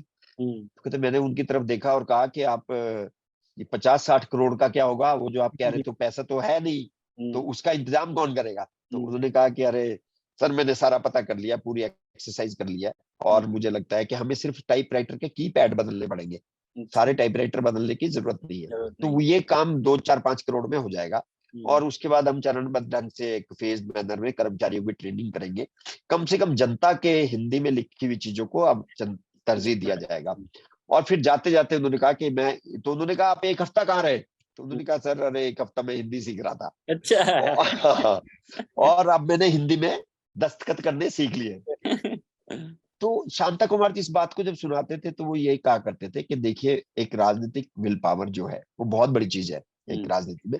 तो आपको अगर नेताओं को ये पता है कि वो करना क्या चाहते हैं तो कर सकते हैं। तो ऐसे बहुत सारे किस्से हैं शांता कुमार जी की। उनके साथ एक ही दिक्कत थी, शांता कुमार जी ने एक काम किया था कि वो पब्लिक से कम मिलते थे, और जिस तरह से वीरभद्र सिंह जी की खासियत मानी जाती है कि उनके घर में दरबार लगता था, और उसके बाद वो घर से मिलते थे, उसके बाद सरकारी आवास था उनका ओक ओवर, जहां पर वो नहीं रहते वो हॉली लॉज के नाम से जो उनका अपना पुराना घर था अपना पर्सनल, उसी में रहते थे। एक लाइन उनके घर पे लगती थी सुबह सुबह जब वो निकलते थे तैयार होकर। वहां सारे लोगों की समस्याएं सुनते थे। एक पीए की ड्यूटी, प्राइवेट सेक्रेटरी की ड्यूटी घर पे रहती थी, जो एप्लीकेशन इकट्ठी करता था और उसके बाद उनके समाधान करता था।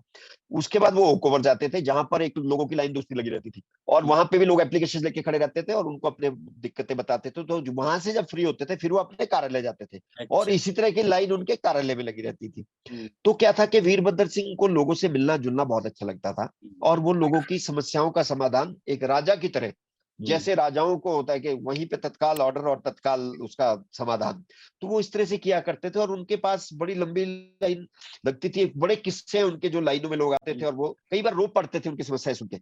तो उन्हें एक बड़ा संवेदनशील मुख्यमंत्री कहा जाता था, और वो बड़े, एक उनकी सेंस ऑफ ह्यूमर बहुत अच्छी थी, बीच में मजाक करते रहते थे, तो एंटरटेनमेंट उनका हमेशा चलता, लोगों के बीच में रह के बहुत खुश रहते थे। उनके एक दो बहुत किस्से, एक बार एक महिला उनके घर में लाइन में लगी थी, वो चंबा हमारा जो जिला है बहुत दूर है, डिस्ट्रिक्ट है, तो चलो आमतौर पर, लास्ट जी, छोड़ो। हाँ, तो आमतौर पर हिमाचल के लोगों में क्या दिक्कत है कि वो गरीबी जहां जिन इलाकों में है, उनकी डिपेंडेंसी सरकार पे इतनी ज्यादा है, और ये कल्चर एक पैदा हो गया है कि वो कैश सहायता के लिए, आर्थिक सहायता के लिए सीधे मुख्यमंत्री के पास पहुंच जाते हैं कि जनाब मेरे पास किराया नहीं है घर जाने का, मुझे पैसे दो। तो मुख्यमंत्री, डिप्टी कमिश्नर, डीसी के पास भी जो फंड रहता है उसमें वो कैश बांटते हैं कई बार दिन में, क्योंकि बहुत लोग आ जाएंगे कि सर मेरे पास 150 रुपए, ज्यादा पैसा नहीं मांगते वो लोग, हाँ, जैसे बस का किराया 200 रुपए, 150 रुपए, 300 रुपए। अच्छा, तो ये बहुत बड़ा है कि लोग लाइन में लगेंगे, और कि मैं इलाज के लिए आया था, अब मेरे पास वापस जाने के लिए पैसे नहीं है, या मेरे पास दवाई के लिए पैसे नहीं है, तो मुख्यमंत्री कि इसको 200 रुपए दे दो, इसको 300 रुपए दे दो, इसको 400 दे दो। एक बार मैं खुद एज ए पत्रकार उनके घर पे था, तो एक लेडी आई, बहुत ही बुजुर्ग महिला थी, हम्म, तो वो लाइन में लगी थी। उन्होंने कहा, कह रहे ये इतनी बुजुर्ग हो तुम यहाँ लाइन में क्यों लगी हो? तो उसने कहा कि मैं इलाज के लिए शिमला आई थी, अब हम्म, मुझे चंबा जाना है, तो हम्म, पैसे नहीं है किराए के। हम्म, तो उन्होंने कहा, अरे चंबा जाना है तुमने, चलो पैसे तो तुम्हें दे देंगे, पर कल मैं चंबा जा रहा हूँ हेलीकॉप्टर में, चलो हम्म, मेरे साथ। अच्छा, तो आप देखिए, कोई मुख्यमंत्री हम्म, किसी गरीब, खैर उसका एक कारण ये भी रहा होगा, एक बात और मैं जानता हूँ, वीरभद्र सिंह बहुत समझदार राजनेता थे। हम्म, उन्होंने देखा कि आसपास पत्रकार भी हैं, उन्हें हम्म, पता था ये खबर छपेगी अगले दिन, ये खबर है, और ये, उन्हें न्यूज की सेंस थी, हम्म, तो वो छपी अगले दिन। क्यों नहीं छपेगी, अखबारों में छपी, अरे मुख्यमंत्री एक महिला को हेलीकॉप्टर में ले गए, लेके गया। और वो इसलिए ले गए वो किराया मांगने आई थी। तो हम्म, किराए की दिक्कत नहीं थी, बात ये थी कि वो उस महिला को, उन्होंने उसके जरिए एक संदेश दिया हम्म, प्रदेश में कि हम्म, मुख्यमंत्री आम लोगों के साथ खड़े होने वाले हैं।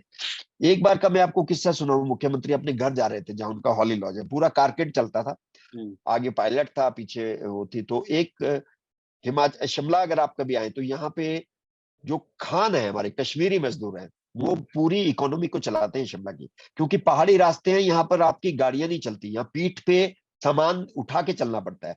तो अच्छा, अगर आपको गैस का सिलेंडर भी उठाना है, फ्रिज भी आपके घर जा रहा है, दुकान से खरीद रहे हो आप, तो वो जो खान है हमारे कश्मीरी कुली, हम्म, वो उनको पीठ पे उठा के ले जाने की एक विशेष कला जानते हैं। हम्म, तो वो डीजल के बड़े बड़े ड्रम आपने देखे होंगे, तीन तीन लोग एक ड्रम को उठा लेते हैं और चलते हैं। हम्म, तो क्या हुआ कि शिमला में जहां वीरभद्र सिंह जी रहते हैं, हम्म, उनके घर के पीछे एक कोठी है, शीशे वाली कोठी उसको कहा जाता है। और अच्छा, ये भी बड़ा इंटरेस्टिंग है कि मैं आपको सुना दूं, ये शीशे वाली कोठी, वैसे तो उसको शीशे वाली कोठी इसलिए कहा जाता है क्योंकि इसमें बहुत सारे शीशे लगे हैं नीचे चारों लगे, तरफ, हम्म, और ये ब्रिटिश टाइम की कोठी है। और इसका इतिहास मैं आपको बताऊं, बहुत ही इंटरेस्टिंग है। कांग्रेस की स्थापना शिमला में हुई थी। अच्छा, ए हाँ, ए ए ओ ह्यूम जो थे, जो हूम ने अपना, जी, हम्म, शिमला में की थी, और ये शीशे वाली कोठी में वो रहते थे। अच्छा, तो इस कोठी से वो स्थापना हुई थी। हम्म, तो वीरभद्र सिंह जी का जहां घर है, ये तीन चार घर छोड़ के ये कोठी वहीं पे है। तो अच्छा, वीरभद्र सिंह जी, क्या हुआ कि उस कोठी में बहुत पुरानी चीजें रखी है, संदूक रखे हैं, बहुत ही, मतलब जिनको आप समझे कि पुरानी चीजों की जो वैल्यू है, उस हम्म, हिसाब से वो चीजें पड़ी हुई हैं। तो हम्म, वहां क्या हुआ कि एक जो उनके मालिक हैं, एक बार बात चली थी सोनिया गांधी जी के समय में, जब कांग्रेस की सरकार थी, हम्म, कांग्रेस ने ये सोचा था कि इस कोठी को खरीद ले, क्योंकि ये एक बहुत बड़ा स्मारक होगा उनके हाँ, लिए, स्मारक क्योंकि होगा, हाँ, कांग्रेस, स्थापना पर ले, स्थापना उसकी जी, स्थापना ही हुई। क्योंकि स्थापना है, लेकिन उस जिस जो मालिक है वो प्राइवेट कोठी है आज उसकी, वो दिल्ली में रहते हैं, उन्होंने इतना पैसा मांगा कि कांग्रेस ने मना कर दिया, हम नहीं खरीदेंगे। हम्म, तो वीरभद्र सिंह ने कोशिश की थी लेकिन वो नहीं खरीद पाए। बस जो किस्सा मैं आपको उनका सुना रहा हूँ दरिया दिल्ली का, हम्म, कि वीरभद्र सिंह जी जा रहे थे काफिले में अपने, उनका कारगेट चल रहा था, ऐसे मुख्यमंत्री जैसे चलते हैं, सामने से उन्होंने देखा कि 4 कुली खान जो है, कश्मीरी खान, हम्म। वो एक बहुत बड़ा संदूक लकड़ी का अच्छा। 4 लोगों ने रस्सी से बांध के एक साथ कंधे उठा रखा है, और वो 4 लोग इकट्ठे चल रहे हैं, उन 4 की पीठ पे संदूक है। हम्म। अब वो बीच में आ गए कारों के आगे, जो मुख्यमंत्री का काफिला चल रहा है, और उसके आगे वो 4 लोग आ गए। हम्म। तो जाहिर है पायलट की गाड़ी रुकी, और पायलट से पुलिस उतरी, और पुलिस को इस बात का वो था कि पुलिस तो क्योंकि ट्रैफिक क्लियर करवाती है पहले मुख्यमंत्री के लिए, लेकिन ये गाड़ी तो थी नहीं, ये खान थे, ये अचानक आ गए। हम्म। तो उन लोगों ने जल्दी कहा कि अरे अरे हटाओ हटाओ जल्दी चलो। अब वो खान, एक बहुत बड़ा संदूक 4 लोगों ने एक पीठ पे एक साथ उठा रखा है, जो बहुत मुश्किल काम है। हम्म। तो जब वो हटा रहे थे, तो वीरभद्र सिंह जी अपनी कार में पीछे बैठे थे, एक बीच में पायलट था, उसके पीछे मुख्यमंत्री की गाड़ी थी। उन्होंने दूर से देखा कि मेरी जो फोर्स है, पुलिस है, उसको हटा वो इन दिया। खान उनको जोर से धक्का ना दे दे, ये गिर ना जाए, ये बहुत मुश्किल काम कर रहे हैं, पीठ पे उतराई है, गिर जाएंगे। वो कार से उतरे और हम्म। जाके उन्होंने कहा कि अरे एक मिनट रुक जाओ, मुझे क्या जल्दी है, मैं घर ही तो जा रहा हूँ। तो हम्म। तुम ये बहुत मुश्किल काम है, 4 लोगों ने एक बहुत बड़ा संदूक उठा रखा है, और ये इतना बड़ा संदूक शिमला में कहाँ से लेके आए हो तुम? हम्म। तो फिर खुद ही कहा कि ये शीशे वाली कोठी में था ऐसा संदूक, वहां अच्छा। से लेके आए हो? हम्म। तो खान उन्होंने डरे हुए थे, तो उन्होंने कहा नहीं नहीं आराम से, और तुम ऐसा करो, इसको बिल्कुल जल्दी मत करो, कहीं कोई गिर गया या तुम्हें चोट लग गई तो मैं इंतजार करूंगा, आप प्यार से उतरो इस रास्ते से। और मुख्यमंत्री खड़े रहे, और 5 मिनट इंतजार किया उन 4 कुलियों का, जो कि खान पीठ पे लेके चले। और उसके बाद वो साइड जब हुए, जब रास्ता बना वहां से, फिर वो खड़े होकर उन्होंने कहा कि ये कौन लेके जा रहा है, मुझे ये बताओ, इसके मालिक तो दिल्ली में रहते हैं, तो ये तो बहुत ही वैल्यूएबल चीज है, बहुत ही पुरानी राजाओं के टाइम की चीज, ऐसे संदूक तो अब मिलते नहीं। हम्म। तो फिर उसके मालिक से बात की, घर जाके उसको कहा कि ये चीज तोड़ना मत, इसको खराब मत करो, इस सरकार का मॉन्यूमेंट के तौर पे इसको इस्तेमाल करेगी। इस्तेमाल करेंगे। तो वो इस तरह की चीजों में बहुत ज्यादा उनको एक रुचि रहती थी, लोगों के साथ उनका व्यवहार ऐसा रहता था कि कोई भी व्यक्ति उनके पास जाके कुछ भी मांग लेता था, और वो मजेदार किस्से सुनाया करते थे। जैसे मैं आपको एक अपना, और सेंस ऑफ ह्यूमर बहुत अच्छी थी। हम हम्म। लोग कॉलेज में पढ़ते थे, शिमला में एक कॉलेज था, कोटशेरा कॉलेज उसका नाम है, नया कॉलेज खुला, हालांकि एक कॉलेज अंग्रेजों का टाइम का है।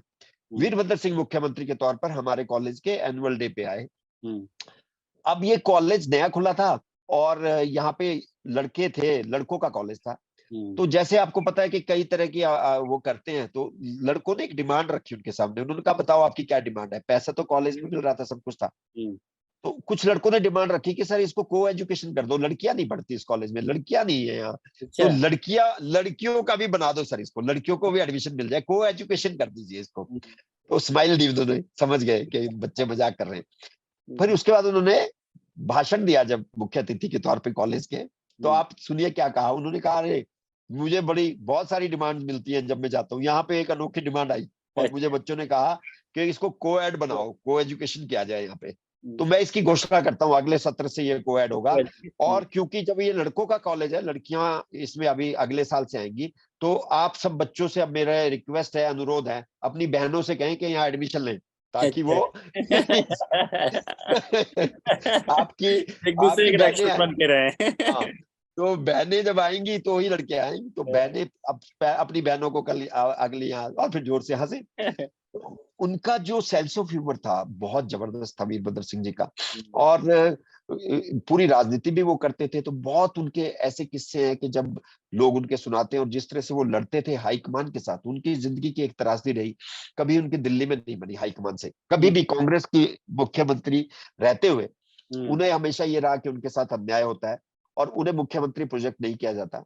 तो हर बार, एक बार तो मैं आपको बताऊं, जब 2007 में जब वो हाँ 2003 में जब वो मुख्यमंत्री बने थे, उसके बाद, तो उस समय सोनिया गांधी, 2003 की बड़े इंटरेस्टिंग स्टोरी है कि 2003 में सुखराम उस समय यहाँ पे उनके प्रतिद्वंदी थे, और नरसिम्हा राव दिल्ली में प्राइम मिनिस्टर थे, और 91 उन्होंने, की बात बता रहे हैं आप? हाँ ये 90s उस समय हाँ। की बात है, हाँ, जब नरसिम्हा राव प्राइम नरसिम्हा मिनिस्टर थे। राव, हाँ, राजीव गांधी की हत्या के बाद। जी जी जी। तो उस समय नरसिम्हा राव जी ने तय कर लिया था कि सुखराम जी को केंद्र से लाकर हिमाचल का मुख्यमंत्री बनाया जाएगा, और इसकी घोषणा अनौपचारिक तौर पे कर दी गई थी, और कहा गया, वीरभद्र सिंह जी से चुनाव से पहले कह दिया गया था कि आप मुख्यमंत्री इस बार नहीं होंगे, इस बार सुखराम मुख्यमंत्री बनेंगे। और सुखराम ने भी सब जगह ये अनाउंस कर दिया था कि वो मुख्यमंत्री बनने जा रहे हैं हिमाचल के। और टिकटों का जब आवंटन हुआ तो सुखराम जी के कहने पे बहुत सारी टिकटें दी गई। अच्छा, हाँ। और जैसे रिजल्ट निकला तो सुखराम के विधायक ज्यादा थे, और सुखराम जी ने उन सबको चंडीगढ़ में इकट्ठा किया और दिल्ली में उन्होंने सूचना दे दी कि मैं अब मुख्यमंत्री बनने के लिए तैयार हूं, और मेरे पास 25-26 विधायक है, बाकी 10-12 विधायक वीरभद्र सिंह के साथ है, तो 10-12 विधायकों से वो मुख्यमंत्री बनने वाले नहीं है। तो आप हैरान होंगे कि दिल्ली से 2 ऑब्जर्वर भेजे गए और उन्हें कहा गया कि आप घोषित करिए सुखराम जी को हिमाचल का मुख्यमंत्री। और मैं गवाह हूं इस बात का कि जब वो आए तो वीरभद्र सिंह उदास बैठे हुए थे और उन्होंने कहा कि इस बार इनकी कोशिश फिर वही है कि मुझे पीछे करेंगे और सुखराम को ये घोषित कर देंगे दिल्ली से। तो पर फिर भी वो एक फाइटर थे, उनको शेर कहा जाता था हिमाचल की राजनीति का, फाइटर बहुत जबरदस्त थे। मुझे आज भी याद है कि विधानसभा के एक हॉल में ये सारी कवायद हुई, कांग्रेस विधायक दल की बैठक रखी गई और सुखराम अंदर मौजूद थे और वीरभद्र सिंह नहीं, सुखराम इस मीटिंग में मौजूद नहीं थे, वीरभद्र सिंह अंदर थे क्योंकि वो विधायक चुने गए थे, सुखराम केंद्र में मंत्री थे। दोनों ऑब्जर्वर ने आके कहा कि उन्हें ये आदेश हुए हैं कि सुखराम जी बनेंगे मुख्यमंत्री, तो आप लोग उनका तो सुखराम जी के 14 वीरभद्र सिंह जी के जो 14 लोग थे उन लोगों ने वहीं पे प्रोटेस्ट किया और उन्होंने कहा कि ये नहीं चलेगा और हम किसी भी तरह से इस कमरे से ऑब्जर्वर को तब बाहर जाने देंगे जबकि वो मुख्यमंत्री वीरभद्र सिंह को बनाएंगे जो कि हिमाचल की जनता चाहती है। और वहां माहौल बदला, जिन विधायकों ने सुखराम का समर्थन किया था जब उन्होंने माहौल बदलता देखा वो वीरभद्र सिंह के पक्ष में खड़े हो गए और वो जो ऑब्जर्वर थे उनके साथ धक्का मुक्की हुई हॉल के अंदर और एक सिग्नेचर कैंपेन वो चला रहे थे कि सुखराम जी को मुख्यमंत्री बनाने के लिए मैं अपना समर्थन देता हूँ। उस कागज को उठाया गया और उसको उनके मुंह के आगे फाड़ के उनके मुंह पे फेंक दिया गया कि ये लीजिए, आप जाके नरसिम्हा राव जी को बता दीजिए कि आपका जो भी आपका ये था हम नहीं मानते, हम वीरभद्र सिंह के पक्ष में जाएंगे। फिर उन्होंने कहा कि ठीक है, वीरभद्र सिंह जी को ही मुख्यमंत्री बना देंगे लेकिन इसकी घोषणा दिल्ली से होगी। तो आप हैरान हो जाएंगे कि दरवाजे की कुंडी लगाई गई, कहा गया कि ये दरवाजा तभी खुलेगा जब आप यहाँ घोषणा करोगे कि वीरभद्र सिंह जी मुख्यमंत्री होंगे हिमाचल के। तो उन्होंने कहा रहे ये घोषणा करने के लिए हम लोगों को ऑथोराइज नहीं किया हुआ, ये ऑथोराइजेशन तो सेंटर के पास है। तो कहा गया कि अगर आप ये प्रस्ताव लेके आ सकते हो कि सुखराम मुख्यमंत्री होंगे तो आप ये घोषणा भी कर सकते हो कि वीरभद्र सिंह मुख्यमंत्री बन गए हैं, तो आप कीजिए घोषणा। और वो दरवाजा नहीं खोला गया।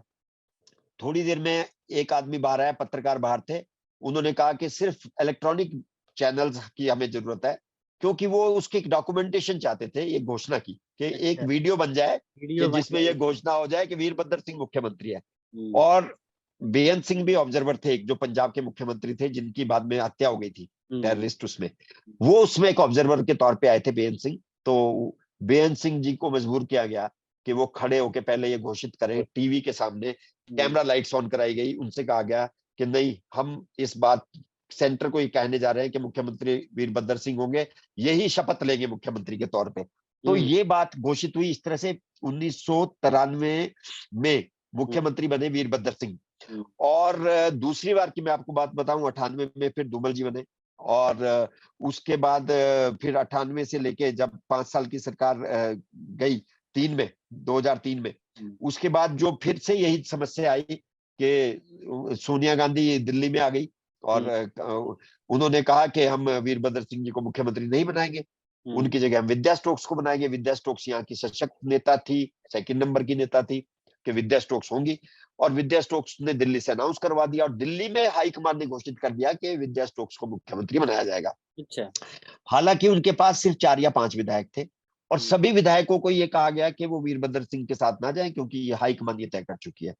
आप हैरान होंगे कि वीरभद्र सिंह जी के घर में सिर्फ 10 लोग थे। पहले दिन हम लोग गए पत्रकार की हैसियत से, उनके घर जाके देखा 8-10 लोग थे, पर वीरभद्र सिंह राजनेता इतने जबरदस्त थे, उन्होंने उन 10 लोगों को कहा कि अब आप लोग यहाँ से बाहर नहीं जाओगे जब तक मैं अनाउंस नहीं होता, इसी घर में खाना खाओगे, इसी ड्राइंग रूम में रहोगे, यहीं सोओगे, यही तुम्हारा एग्जाम होगा। तो उन्होंने एक तरह से वो 10 जोड़ दिए। उसके बाद विद्या स्टोक्स दिल्ली चली गई, जो मुख्यमंत्री की दावेदार थी। उनको लगा कि मैं दिल्ली जाऊंगी और दिल्ली से हुक्म होगा तो मेरे विधायक तो मेरी घोषणा हो जाएगी। वो जो 4-5 विधायक थे उनको भी शिमला छोड़ गई। वो इस तरह से राजनेता नहीं थी जिस तरह से वीरभद्र सिंह थे, और वो दिल्ली चली गई। जो उनके समर्थक भी थे, उनके भी 20-22 समर्थक तो थे, वो उन्हें शिमला में ढूंढते थे कि विद्या जी कहाँ है, मैडम कहाँ है, मैडम कहाँ है। मैडम मैडम के पास थी, दिल्ली वाली मैडम के पास थी, वही बैठ के सोच रही थी कि 10 जनपद से आदेश होंगे और वीरभद्र सिंह जी बाहर चले जाएंगे। तो इस कंफ्यूजन में क्या हुआ, एमएलए को लगा कि एमएलए को लगा कि अरे ये वीरभद्र सिंह ही फिर से बनेंगे। तो क्या हुआ कि एक एक करके सब हॉली लॉज की सीढ़ी चढ़ने लगे, जो उनका निवास स्थान है, हॉली लॉज उसका नाम है। तो घर में का 14, अगले दिन हम देखते थे 16 हो गए, 17 हो गए, 18 हो गए, 19 हो गए, और वो सभी का खाना वही बनता था 2-3 दिन में, तीसरे दिन। और उन्होंने एक निजी चैनल को बुलाया, प्राइवेट चैनल को बुलाया दिल्ली के, और उसको कहा कि आप आइए, देखिए मेरे घर में 20 लोग हैं। आज उस दिन 20 थे, और 20 लोगों की बाइट उन्होंने दिलवाई कि हम राजा वीरभद्र सिंह के साथ है, इस अन्याय को सहन नहीं किया जाएगा, दिल्ली के लोग इसको घोषित करें कि वीरभद्र सिंह मुख्यमंत्री होंगे। तो वीरभद्र सिंह जी ने कहा कि ये घोषणा जब तक नहीं होगी तब तक हम दिल्ली नहीं जाएंगे। तो उन्हें कहा गया सोनिया गांधी की तरफ से कि ये बगावत है पार्टी के खिलाफ, और अगर आप इस तरह से करेंगे तो हम आपको पार्टी से निकाल देंगे। तो उन्होंने कहा कि मैं नई पार्टी बनाऊंगा, ये सारे लोग मेरे साथ हैं, हम कांग्रेस की जगह दूसरी की सरकार बन जाएगी, हमारी पार्टी की सरकार बन जाएगी। एक दौर चला और उन्होंने थ्रेट किया, और इसी थ्रेट के बीच में जो विद्या स्टोक्स के 4-5 लोग भी बचे थे, उन्होंने कहा मैडम तो है ही नहीं, वो भी उनमें शामिल से दो बिल्कुल कट्टर, एक दो को छोड़ के धीरे धीरे करके सभी विधायक वीरभद्र सिंह के घर में जमा हो गए। उसके बाद वीरभद्र सिंह ने कहा, उनको कहा गया कि आप दिल्ली आइए, हम आपको मुख्यमंत्री बना देंगे। सोनिया गांधी जी की तरफ से मैसेज आया कि आप दिल्ली आए, लेकिन हाईकमान आपको घोषित करेगी, आप अपनी घोषणा खुद मत करें। वीरभद्र सिंह जी ने कहा दिल्ली तो आऊंगा, लेकिन शपथ लेने के बाद। पहले दिन उनको पता था अगर ये विधायक छिटके और इधर उधर गए तो दिल्ली में हाईकमान कोई भी निर्णय ले सकता है। तो आप हैरान होंगे, वो दिल्ली नहीं गए जब तक के मुख्यमंत्री नहीं बने। उन्होंने दिल्ली से टेलीफोन पे इसका अप्रूवल ली कि मुख्यमंत्री जी आप ही बन जाइए, और मुख्यमंत्री की शपथ ली, और उसके बाद फिर 5 साल राज किया। तो वीरभद्र सिंह हमेशा स्ट्रगल करते रहे। एक बार सीताराम केसरी शिमला आए, तब वो अध्यक्ष बने थे, आपको याद होगा, बीच में एक दौर चला था 95-6 में जी। तो सीताराम केसरी आए तो उनकी एक जनसभा कराई गई। वीरभद्र सिंह फूट फूट कर रोए उस जनसभा में, फूट फूट कर रोए, और उन्होंने कहा कि मेरे साथ इतना अन्याय हो रहा है, मैं सबसे पुराना सदस्य हूँ कांग्रेस का, जो 1962 से चुनाव लड़ रहा हूँ और लगातार जीत रहा हूँ, हिमाचल का मुख्यमंत्री बनता रहा हूँ, लेकिन मेरे साथ हर बार ना तो मुझे मुख्यमंत्री आराम से बनाया जाता, मुझे हमेशा स्ट्रगल संघर्ष करके मुख्यमंत्री बनना पड़ता है। और फिर उनकी इच्छा थी कि सीडब्ल्यूसी कांग्रेस वर्किंग कमेटी में वो स्पेशल इन्वाइटी तो थे क्योंकि सीएम थे, लेकिन वो चाहते थे कि उन्हें स्थायी सदस्यता मिले।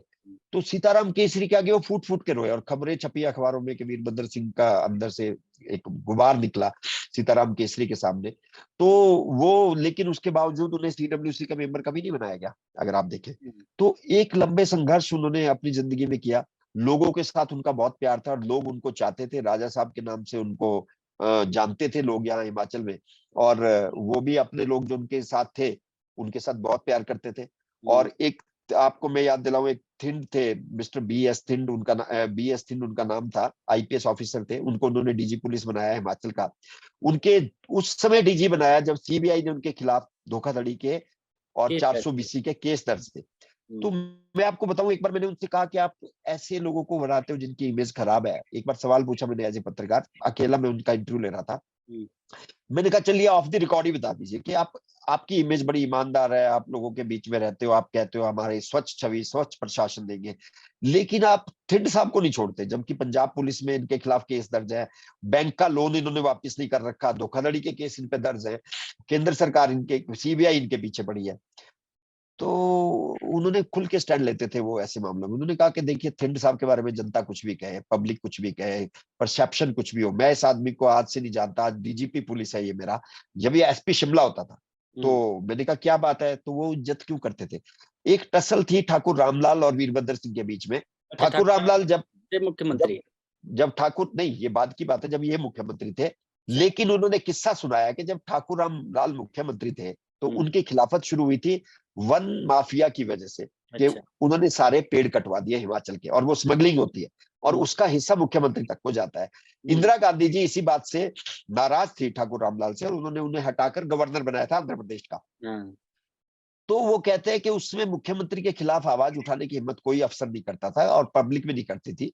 तो एक बार पुलिस को सूचना मिली कि 2 ट्रक जुब्बल कोटखाई जिसकी हमने बात की, ठाकुर रामलाल का जो एरिया था, वहां से स्लीपर्स के, जो देवदार के पेड़ को काट के बनाए जाते हैं, स्लीपर से भरकर स्मगल हो रहे हैं। तो पुलिस को सूचना मिली तो पुलिस ने कहा कि सीएम के इलाके से तो हम ट्रक चलते हैं, निकलते हैं, तो इनको तो कोई नहीं पकड़ता।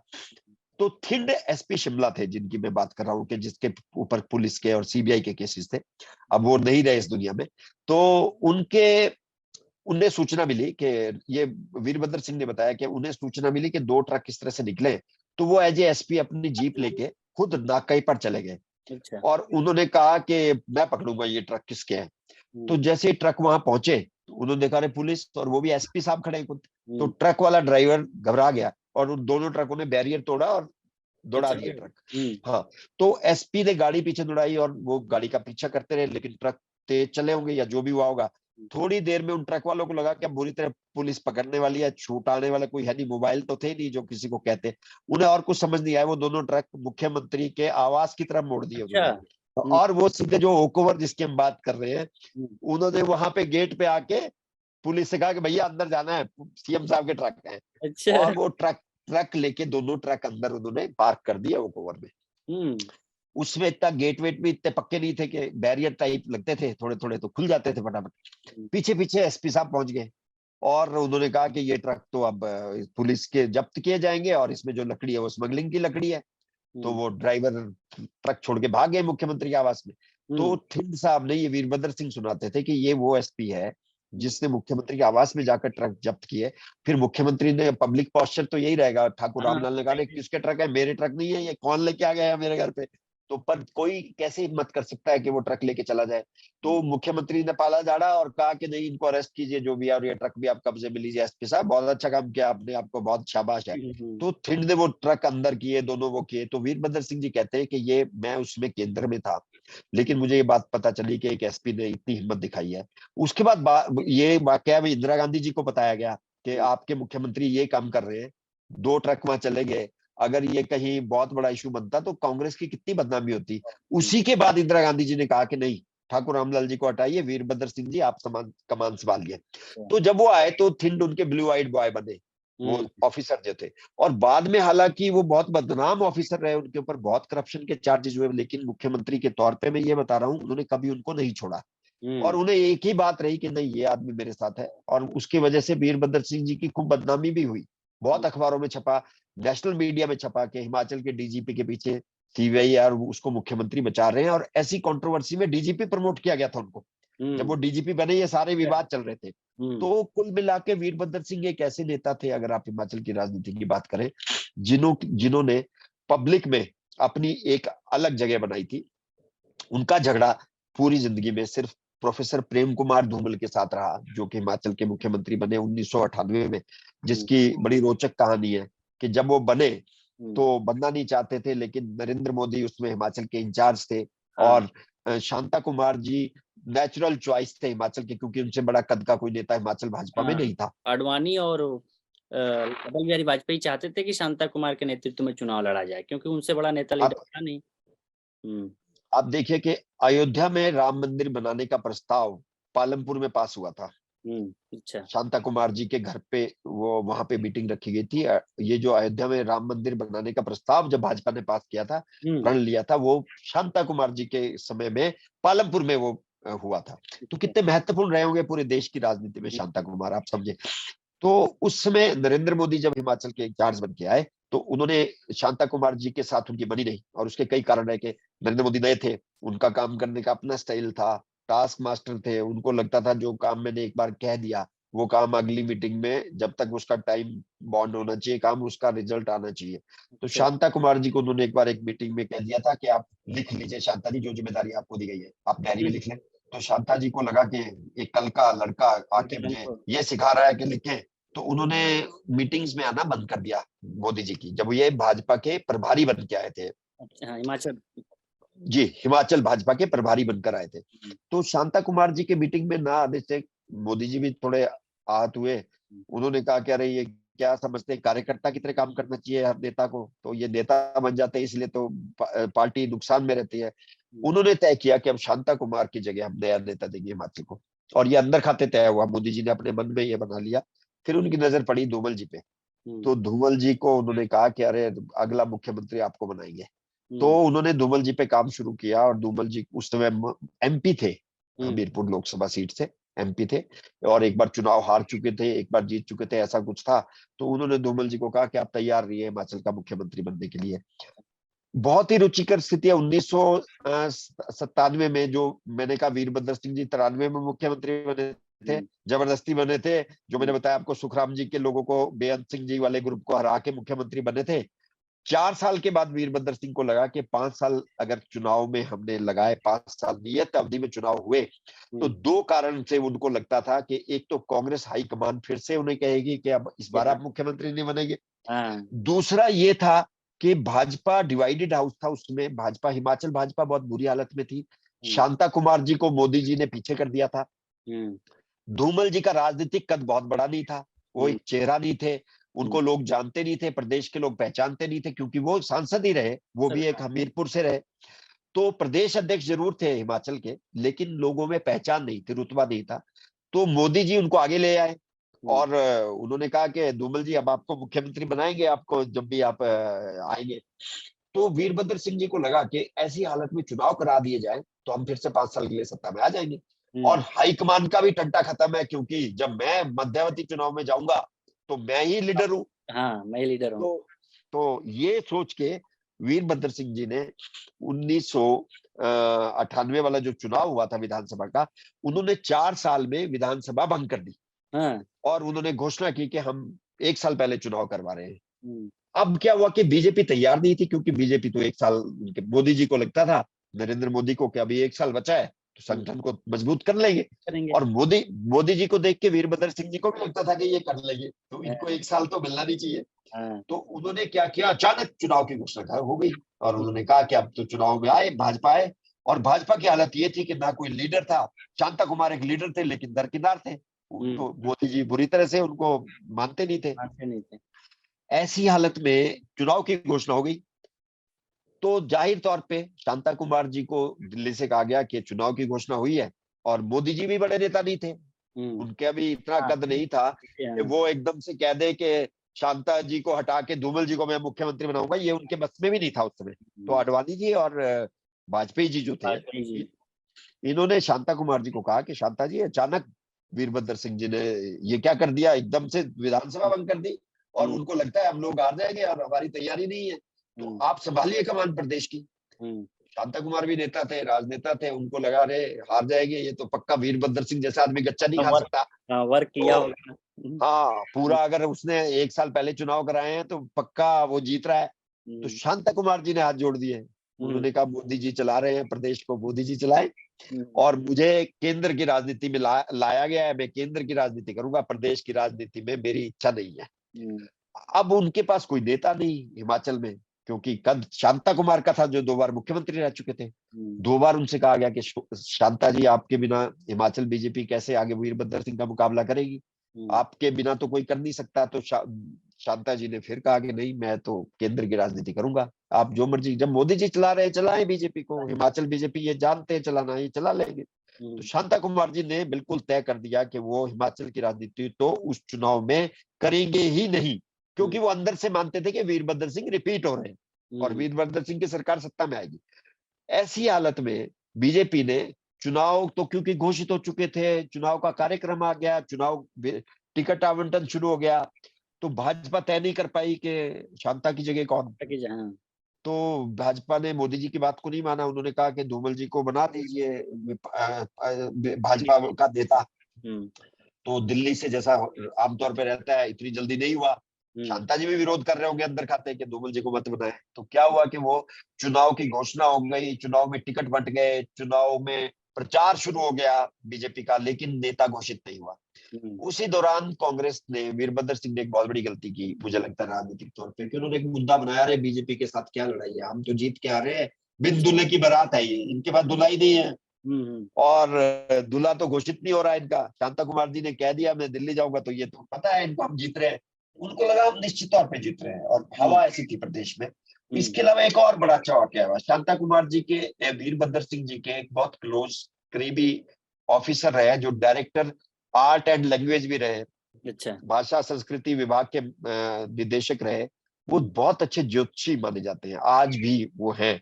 शिमला में उनका घर है, और वो सिर्फ वीरभद्र सिंह के ज्योतिषी नहीं थे, वो आज भी पूरी दुनिया में उनका नाम है। अगर आप देखें तो आधा टाइम तो वो विदेश में रहते हैं, और उनके यहाँ लंबी लाइन लगती है आज भी, हाथ दिखाने वालों की, जन्म पत्र दिखाने वाले की। तो बड़ा अच्छा, मेरे भी बड़े अच्छे दोस्त हैं, वो बताते बहुत अच्छा है। वीरभद्र सिंह जी उनके ज्योतिष पे बहुत विश्वास करते थे। उन्होंने विधानसभा को भंग करने से पहले उन्हें बुलाया और उनको कहा कि आप बताओ ग्रह कैसे है, ग्रह कैसे है। उन्होंने ग्रह देखे और कहा कि राजा साहब, पूरे योग है आपके फिर से मुख्यमंत्री बनने के, तो आप कर दो, भंग कर दो विधानसभा। और बीजेपी के ग्रह बहुत संघर्ष वाले हैं, तो ये बीजेपी आने वाली नहीं है हिमाचल को, और ये इतिहास बनेगा, आप रिपीट करोगे हिमाचल की राजनीति में। इस वाली स्थिति में ये चुनाव हुए, और जब वीरभद्र सिंह जी ने नारा दिया कि बिन दूल्हे की बारात है बीजेपी, उसी दौरान बीजेपी को लगा कि जब तक नेता घोषित नहीं होगा तो काम बनेगा नहीं। और मोदी जी ने इसका फायदा उठाया। नरेंद्र मोदी तो आपको पता है, उन्होंने अडवाणी जी और वाजपेयी जी को कहा कि अरे हमारे पास ले दे के धूमल जी हैं, प्रदेश अध्यक्ष वैसे हैं बीजेपी के, आप घोषित कर दीजिए, और उसके बाद हम चुनाव लड़ेंगे, वीरभद्र सिंह का मुकाबला करेंगे। तो इनकी घोषणा हो गई धूमल जी की कि धूमल जी नेतृत्व में हिमाचल में बीजेपी चुनाव लड़ेगी। तो घोषित नेता हुए, और उसके बाद वो धूमल जी जगह जगह गए, प्रचार किया, इलेक्शन लड़े। और क्योंकि अब कई बार ये बात होती है कि हिमाचल में इस चुनाव में एक नारा है बीजेपी का, राज नहीं रिवाज बदलेंगे। क्योंकि ये नारा इसलिए दिया गया है कि भाजपा को लगता है कि वो इस बार सत्ता में फिर से रिपीट होगी, और जो कि हिमाचल के इतिहास में कभी नहीं हुआ। और ये 1998 में जब वीरभद्र सिंह जी का मैंने किस्सा सुनाया, ज्योतिषियों ने उनको कहा वो वापिस आएंगे, उनको खुद लगता था बीजेपी डिवाइडेड हाउस है, वो मुकाबले की स्थिति में नहीं है, और कांग्रेस की सरकार पॉपुलर सरकार थी, बहुत अच्छे निर्णय उन्होंने लिए थे, और वो पब्लिक से मिलते जुलते थे, एंटी इनकम्बेंसी दिखती नहीं थी।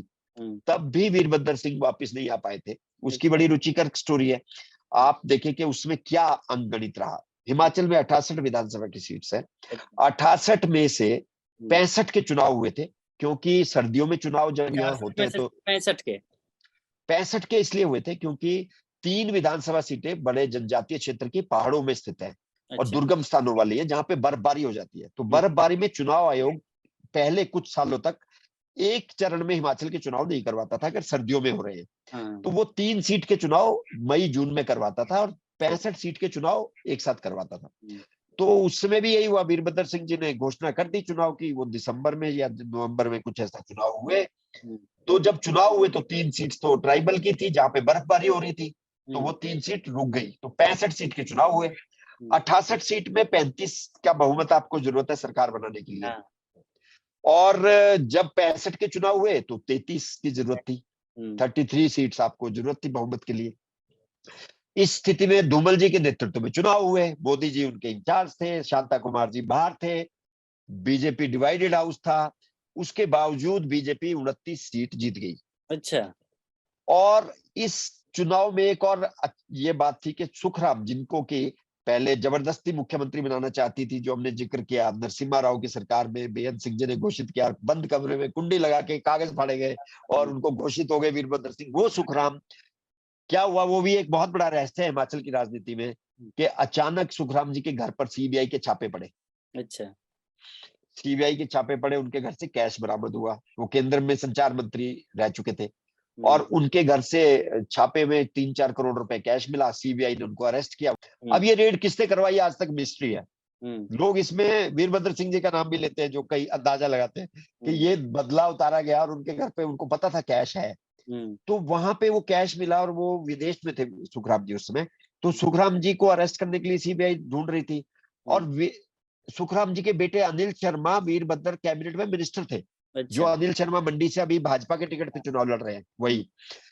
तो एक दबाव बनाया गया, और सुखराम के पकड़े गए, और जब ये हुआ तो वीरभद्र सिंह जी ने अनिल शर्मा से भी इस्तीफा ले लिया, तो एक साथ एक तीर से 2 शिकार वो कर गए।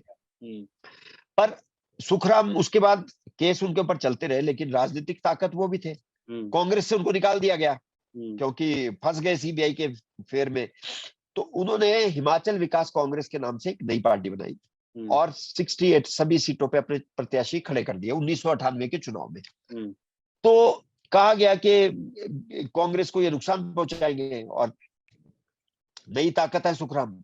लेकिन सुखराम 68 सीटों में से 65 पे तो लड़े उस समय, उनके हिस्से आई 4 सीट। अच्छा, 4 सीट आ गई। 4 सीट आई, 4 सीट पे वो विजयी रहे। करप्शन के उनके ऊपर चार्जेस थे, घर से कैश मिला था, फिर भी लोगों ने उनको जिता दिया। यहाँ हम उनकी बात भी करेंगे कि सुखराम कैसे नेता थे। इस प्रकरण के बाद आपको मैं बताऊंगा तो बहुत ही अच्छे रुचिकर प्रकरण मिलेंगे आपको उनसे जुड़े हुए। 4 सीट लेना, जबकि आपके ऊपर भ्रष्टाचार के आरोप हो, आपके घर से कैश मिला हो, सीबीआई आपके पीछे पड़ी हो, उसके बाद आप हिमाचल की राजनीति में 4 सीट लेके चले गए। और वो 4 सीट कब लेके गए, जबकि उन 4 सीट की वैल्यू 68 सीटों में सब 60 सीटों के बराबर, क्योंकि बीजेपी की आई मैंने कहा आपको 29 सीट। और एक और बड़ी बात देखिए, बीजेपी का दुर्भाग्य कि ये जिस दिन रिजल्ट निकले 29 सीटों के साथ, और जिस दिन शपथ होनी थी विधायकों की विधानसभा में, सरकार के गठन से पहले विधायकों की शपथ हो जाती है, तो जब शपथ होनी थी, बीजेपी का एक विधायक वीरेंद्र उनका नाम था, उनकी हार्ट अटैक से मौत हो गई सुबह सुबह। जब आपको एक एक आदमी की जरूरत है, उसी दिन आपका एक आदमी मर जाए, देश में कहीं ऐसा नहीं हुआ होगा कि आपको एक एक आदमी की जरूरत है और आपका एक विधायक हार्ट अटैक से मर जाए सुबह, स्वस्थ आदमी बिल्कुल कल तक आपके साथ नारे लगा रहा था, और सुबह उसकी डेथ हो जाए। तो बीजेपी ने कहा एक और कम हो गया, 28 रह गए। तो 28 लोग रह गए। अब क्या था, कांग्रेस आई 31 सीट के साथ जीत के, 32 नहीं 31 सीट जीत के आई कांग्रेस, और 28 सीट के साथ आई बीजेपी। तो बीजेपी को लगा कि अगर हम 32 सीट सुखराम की पार्टी के लोग हमारे साथ हो जाएंगे तो हम जीत जाए, हम सरकार बनाने की स्थिति में होंगे कांग्रेस से ज्यादा। इसी चुनाव में धवाला जो थे, रमेश धवाला, एक विधायक जो इस बार भी चुनाव लड़ रहे हैं, वो भाजपा के बागी थे और उन्हें भाजपा ने टिकट नहीं दिया था। वो शांता कुमार समर्थक थे और मोदी जी हिमाचल के इंचार्ज थे। उनका भी लोगों के, कई लोगों की तरह उनका टिकट कट गया, क्योंकि वो शांता कुमार जी के आदमी थे। तो जब उनका टिकट कटा तो धवाला साहब इंडिपेंडेंट खड़े हो गए। तो धवाला जब इंडिपेंडेंट खड़े हुए तो उसके बाद वो जीत गए चुनाव। एक विधायक इंडिपेंडेंट, तो शांता जी के समर्थक थे, और बीजेपी को एक ही निर्दलीय जीत कर आया था। सुखराम की पार्टी का तो कांग्रेस के साथ जाने का सवाल नहीं था, लेकिन कांग्रेस को लगता था कि अगर वो धवाला का समर्थन हासिल कर लेंगे तो वो 32 हो जाएंगे।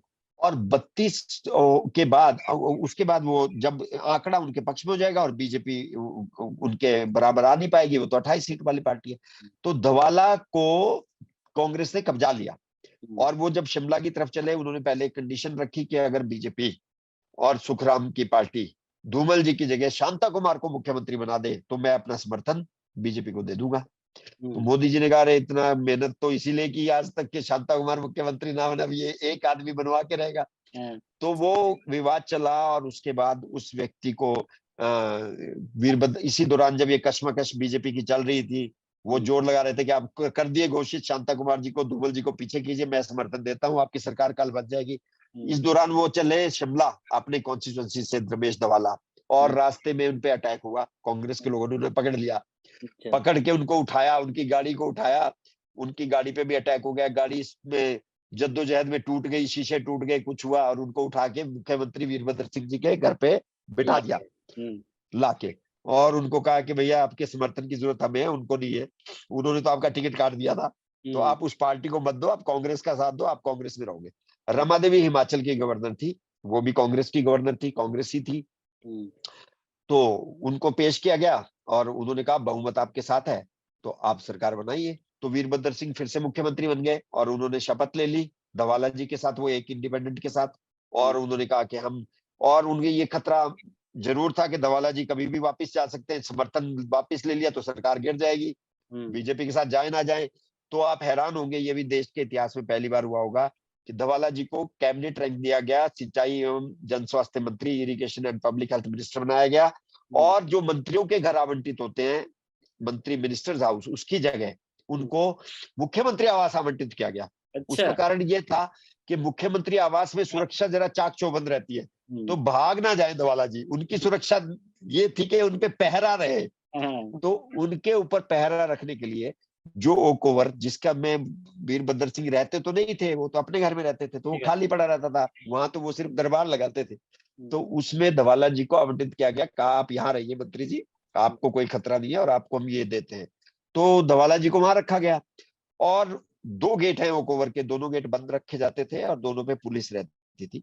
और धवाला जी जब वहां से चलते थे ऑफिस के लिए, पुलिस एस्कॉर्ट उनके साथ रहती थी। हालांकि हिमाचल में मंत्री की गाड़ी के साथ एस्कॉर्ट नहीं चलती, लेकिन उनके साथ एस्कॉर्ट और पायलट भी चलाई गई। और उन्हें कहा गया, वो बेसिकली उनकी इसीलिए था कि पहरा रहे। और जब वो सचिवालय में आते थे तो 2-3 कांग्रेसी नेता और पुलिस वाले सादी वर्दी में पीछे खड़े रहते थे। तो प्रेस कॉन्फ्रेंस भी होती थी, प्रेस वाले भी आते थे, पब्लिक भी आती थी, और वो कहते थे कि मैं तो वीरभद्र सिंह के साथ हूँ, मेरा तो समर्थन उनके साथ है।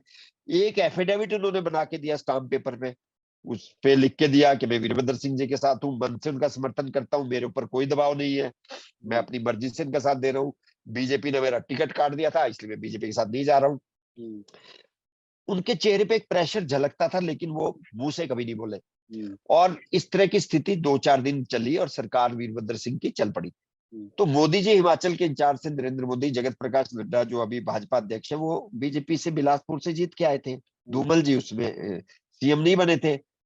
तो इन लोगों ने तय किया कि किसी तरह से धवाला जी से संपर्क साधा जाए। अब तो ये मुख्यमंत्री, ये भाजपा समर्थक हैं, भाजपा की विचारधारा वाले हैं धवाला जी, उनका टिकट कट गया, ठीक बात है। तो उन वापिस आने की संभावना उनकी पूरी है, लेकिन उनसे कोई बात कैसे करे, वो तो बिल्कुल पहरे में है। सचिवालय में बीजेपी के आदमी जा नहीं सकते, और मुख्यमंत्री आवास में उन्हें रखा हुआ है, उनके ऊपर पहरा इतना ज्यादा, वो बाहर मूवमेंट नहीं कर सकते। तो आपको ताज्जुब होगा कि इस एक वेटर को बुलाया गया जो कि अंदर सर्विस करते थे, और उसको मोदी जी ने कहा कि भैया हमारा संदेश पहुंचा दोगे जरा धवाला जी तक। तो एक उस पे टिश्यू पेपर पे लिख के संदेश दिया गया कि जब वो, क्योंकि अंदर भी कुछ लोग उनके साथ रहते थे कांग्रेस के, जो धवाला जी पर नजर रखते थे, टेलीफोन किसको कर रहे हैं, खा रहे हैं, किससे पी कहाँ रहे हैं, क्या कर रहे हैं, सब कुछ देखते रहते थे, उनके आवास पे साइड में कमरों में रहते थे। तो उनसे बच के वो टिश्यू पेपर वेटर ने धवाला जी को दिया, जिसपे लिखा था कि धवाला जी, हमें नहीं लगता आप इस सरकार में बहुत कंफर्टेबल पोजीशन में होंगे, आप पे दबाव है, हमें ये महसूस हो रहा है, भाजपा आपकी अपनी पार्टी है, मतलब आप आना चाहते हो तो हम आपका स्वागत करने के लिए तैयार हैं, आप धूमल जी की सरकार बनाएं, और अगर आप ऐसा करने में ठीक है तो आप कल जब सचिवालय के लिए निकलेंगे तो गेट के बाहर वहां एक यू टर्न लेके गाड़ी चलती है, आप गेट से जब गाड़ी निकलती है तो यू टर्न लेके वापस सचिवालय की तरफ मुड़ना पड़ता है, गाड़ी बैक होती है। तो उन्होंने कहा कि जब वो आपकी गाड़ी बैक होगी, आप गाड़ी से उतर जाएं, छलांग मार के उतर जाएं बेशक, और सामने बीजेपी की लोग खड़े होंगे गाड़ी लेके, जो शादी पता नहीं होगा किसकी गाड़ी है, आपके सामने दिख जाएगी, आप उसमें आके कूद के बैठ जाना, फिर उसके बाद आप देख लेंगे। तो ये संदेश उन तक पहुंच गया, और इस उम्मीद में कि शायद वो ये कर दे, ये जगत प्रकाश नड्डा जी ने उस समय और मोदी जी ने, राकेश पठानिया जो नूरपुर से, जिनका टिकट काट के फतेहपुर दिया गया अभी, और एक प्रवीण शर्मा थे पुराने, उनकी मृत्यु हो गई अभी, बड़े वो भी एक तेज तर्रार नेता थे, उनको ऐसे ऐसे लोगों को गाड़ी में भेजा गया, और वो गाड़ी बिल्कुल थोड़ी दूरी पे 200 मीटर की दूरी पे खड़ी हो गई, इस उम्मीद में कि सुबह सुबह गेट खुलेगा, मंत्री जी बाहर आएंगे, और मंत्री जी तक बात पहुंच चुकी है, अगर उनकी इच्छा होगी तो बीजेपी के साथ जाने की तो आ जाएंगे, नहीं तो सचिवालय चले जाएंगे। और वो तो पहले ही दबाव में थे जो धवाला जी। तो जैसी गाड़ी आई और मुड़ी, धवाला जी ने सामने देखा कि एक गाड़ी खड़ी है, धवाला जी ने छलांग मारी और दौड़े, और पुलिस देखती रही कि अरे मंत्री जी चले गए, तो कुछ नहीं कर पाए, और वो उस गाड़ी में बैठे, और एक पीटर ऑफ हमारा एक गेस्ट हाउस है, वहां पे मोदी जी ठहरे हुए थे, पूरी बीजेपी वेट कर रही थी, धूमल जी थे, जगत प्रकाश नड्डा थे, जगत प्रकाश जी, तो वहां पे आए, और उन्होंने आके कहा कि मैं तो बीजेपी का हूं, आप धूमल जी को बना दीजिए, लेकिन मैं वहां पे दम घुट रहा था मेरा, मैं आपके पास आया हूं। तो इस तरह से 6 दिन की सरकार वीरभद्र सिंह जी की। उसके बाद वीरभद्र सिंह जी कुछ दिन ऐसा चलता रहा कि धवाला जी को फिर बीजेपी ने अज्ञात स्थान पर रख दिया ताकि उनके ऊपर अटैक ना हो जाए, सरकार तो कांग्रेस की थी। और ये जब हुआ तो वीरभद्र सिंह जी ने कहा कि अरे धवाला जी हमारे संपर्क में है, वो कहीं नहीं गए हैं, वो वापिस आएंगे। और इसी बीच सुखराम जी के विधायकों को बीजेपी ने पंजाब में रख दिया, क्योंकि वहां पे अकाली और भाजपा की सरकार थी। तो जब वो लोग वहां पंजाब में रहे तो उन लोगों को भी एक ह्यूमन चेन बनाकर राजभवन में पेश किया गया, गवर्नर के पास, और धवाला जी को भी पेश किया गया। तो जब ये पेश हो रहे थे, उस समय भी वीरभद्र सिंह कह रहे थे कि धवाला जी का समर्थन उनके साथ है। और 12 मार्च को मुझे याद है अभी तक 12 मार्च की वो डेट थी जिस समय के बहुमत साबित करने के लिए विधानसभा का सत्र बुलाया गया और कहा गया कि वीरभद्र सिंह जी आप बहुमत साबित कीजिए, तो आपको मौका दिया जाता है। तो वो धवाला जी क्योंकि उनके पास थे नहीं, वो तो बीजेपी के पाले में जा चुके थे, तो वीरभद्र सिंह जी ने बहुमत साबित करने की जगह विधानसभा में आते ही त्याग पत्र दे दिया और उनकी 6 दिन की सरकार गिर गई।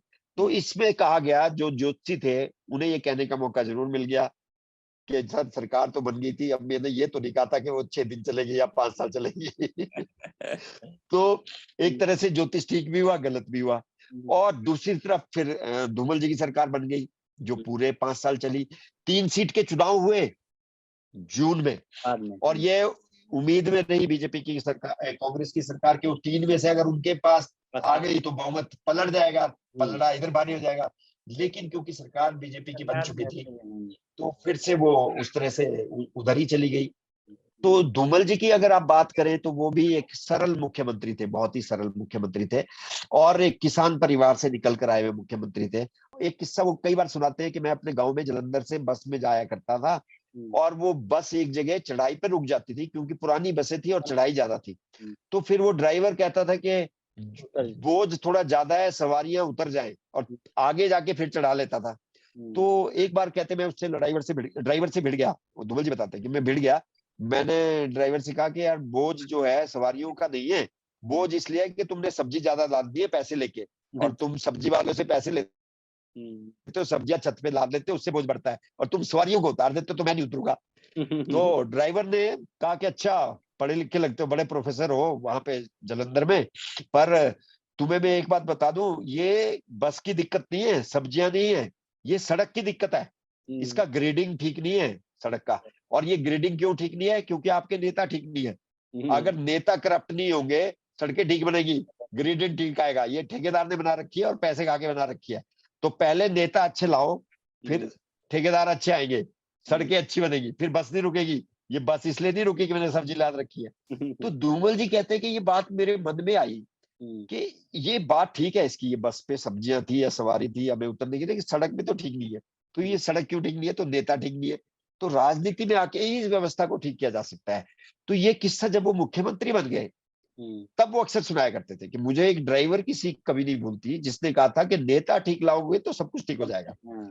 तो ये हिमाचल में इस तरह के बड़े किस्से, छोटे छोटे किस्से हैं जो कि आप देखेंगे कि किस तरह से हिमाचल की राजनीति आगे बढ़ती चली गई और कितने सरल स्वभाव के लोग रहे। और हिमाचल के लोग भी उम्मीद ये रखते हैं, यहाँ पर जो एंटी इनकम्बेंसी पैदा होती है, मैं कई बार कहता हूँ कि हिमाचल में सरकारों के खिलाफ इसलिए लोग नहीं होते कि सड़कें नहीं बनी, क्योंकि सड़कें बन रही हैं। हर सरकार में निरंतर विकास हो रहा है, बिजली आ रही है, सड़कें बन रही है, उसके अलावा पानी मिल रहा है। तो कोई ऐसी दिक्कत हिमाचल के लोगों को नहीं है कि बीजेपी आई तो विकास रुक गया, कांग्रेस आई तो विकास रुक गया। विकास हिमाचल में एक निरंतर प्रक्रिया है जो एक सिस्टम के तहत यहाँ होती है। इसी वजह से इसको मॉडल स्टेट कहा गया है पहाड़ी राज्यों का। एंटी इनकम्बेंसी यहाँ पैदा होती है क्योंकि एक्सपेक्टेशंस बहुत ज्यादा है लोगों की, लोग उम्मीद बहुत ज्यादा रखते हैं। यहां तक अगर आप देखें कि मुख्यमंत्री, जो मैंने कहा कि वीरभद्र सिंह जी दरबार लगाते थे, लाइन लगती थी, ऐसी लाइन धूमल जी के समय में भी लगती थी। और धूमल जी को और वीरभद्र सिंह जी को या नड्डा जी को अगर आप कभी उनसे बात करें तो आपको ऐसे किस्से सुनाएंगे कि रात को जब उन्हें फोन आने शुरू होते हैं तो हर आदमी चाहता है कि उनकी घर की सारी समस्या का समाधान उनका क्षेत्र का प्रतिनिधित्व करने वाला मुख्यमंत्री करेगा या मंत्री करेगा। तो बहुत सारे किस्से ऐसे थे। एक बार मैंने एज ए जर्नलिस्ट इस पे एक स्टोरी की तो मैंने ये जाना कि लोग कैसे किस तरह के फोन करते हैं मुख्यमंत्री को और मंत्रियों को। तो आप हैरान हो जाएंगे जब मंत्रियों ने अपनी कहानी सुनाई। एक मंत्री हमारे किशन कपूर जो अभी एमपी हैं लोकसभा के, तो वो उस समय यहाँ पे मंत्री, ट्रांसपोर्ट मंत्री थे। तो मैंने उनसे कहा कि आपको फोन आते हैं? वो कहते अरे कल रात ही एक फोन आया था, मेरी नींद खुल गई, 12 बजे एक फोन आया, एक लेडी का था। तो वो कहते हैं कपूर साहब बोल रहे हैं। तो हमारे यहाँ के रात को अटेंडेंट नहीं होता तो खुद ही फोन लैंडलाइन मंत्री उठा लेते। तो उन्होंने कहा कि रात को कोई अटेंडेंट था नहीं, मैंने फोन उठाया, मेरी नींद खुली। तो कहती आप किशन कपूर जी बोल रहे हैं? तो उसने कहा कि हाँ मैं बोल रहा हूँ। तो मंत्री जी मैं आपके धर्मशाला से वो जीत के आते थे, मैं धर्मशाला की रहने वाली हूँ, शिमला में रहती हूँ। तो उन्होंने कहा हाँ हाँ बताओ क्या हुआ? कि मेरे घर के आगे कोई ट्रक वाला रेत उतार रहा है, तो आप उसको रोकिए, उसको रोकिए। वो कह रहे मैडम जी पुलिस में कंप्लेंट करो, मंत्री जाके रेत वाले के साथ थोड़ी लड़ेगा। तो वो कहते कि लोग इतनी लिबर्टी लेते हैं कि वो कुछ भी फोन उनको कर देते हैं। कुछ लोग क्या है कि रात को शराब पी के फोन करेंगे, जब उनको चढ़ जाएगी फिर उनका दिल करेगा अरे अब मुख्यमंत्री से बात करें। और वो ऐसा भी नहीं है कि जानते नहीं, पहले वो जानते हैं, बात भी करते हैं। तो धूमल जी का एक मोबाइल नंबर था जो कभी बंद नहीं होता था और वो सब में सर्कुलेटेड था, 9418050009।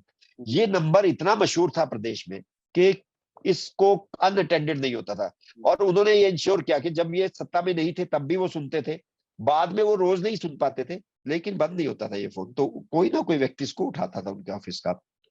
कभी वो फ्री होते थे, ये फोन कहते थे अब मुझे दे दो, एज ए मुख्यमंत्री भी, तो उठाने लगते थे। तो एक बार क्या हुआ, उनको ऐसा फोन आया किसी का, तो कह रहा था वो कि मेरे बच्चे की सिलेक्शन नहीं हुई। मैंने कहा भी था कि मेरे बच्चे का इंटरव्यू है, क्या फायदा हुआ आप लोगों का, मुख्यमंत्री बन गए, ये बन गए, वो बन गए। तो उन्होंने कहा कि क्या था, कि कौन सा टेस्ट था, तो उसने कहा कि ये टेस्ट था। तो धूमल जी ने कहा कि वो तो अरे सबॉर्डिनेट सिलेक्शन बोर्ड है भाई, उसमें कंप्यूटराइज्ड पेपर चेक होते हैं, तो आपका लड़के का इंटरव्यू हो तो कोई थोड़ी बहुत मदद कर सकता है, कोई आजकल सिस्टम में मदद नहीं कर सकता। पर ये तो इंटरव्यू नहीं है, रिटन टेस्ट है, तो रिटन टेस्ट में आप क्या उम्मीद करते हो कि मैं हेराफेरी कर, हमारे हेराफेरी हो जाएगी इसमें। तो वो बहस करता रहा कि नहीं नहीं क्यों नहीं होती, सब हो जाता है, सब कुछ कर सकते हो आप लोग। तो उसको समझा रहे थे, तो उसने थोड़ी देर बाद कहा मेरी आप मुख्यमंत्री जी से बात कराओ आप। तो उसने कहा मैं मुख्यमंत्री बोल रहा हूँ भाई। उस आदमी को विश्वास नहीं हुआ कि इतनी देर इतना विस्तार पूर्वक जो बात समझा रहा है वो खुद मुख्यमंत्री है। बहुत बहुत धन्यवाद सर, आपसे बात करके बहुत खुशी हुई। नमस्कार। हिमाचल की राजनीति को आपको समझनी है तो ये वीडियो जरूर देखिए और बाकी खबरों के साथ बने रहिए द क्विंट के साथ।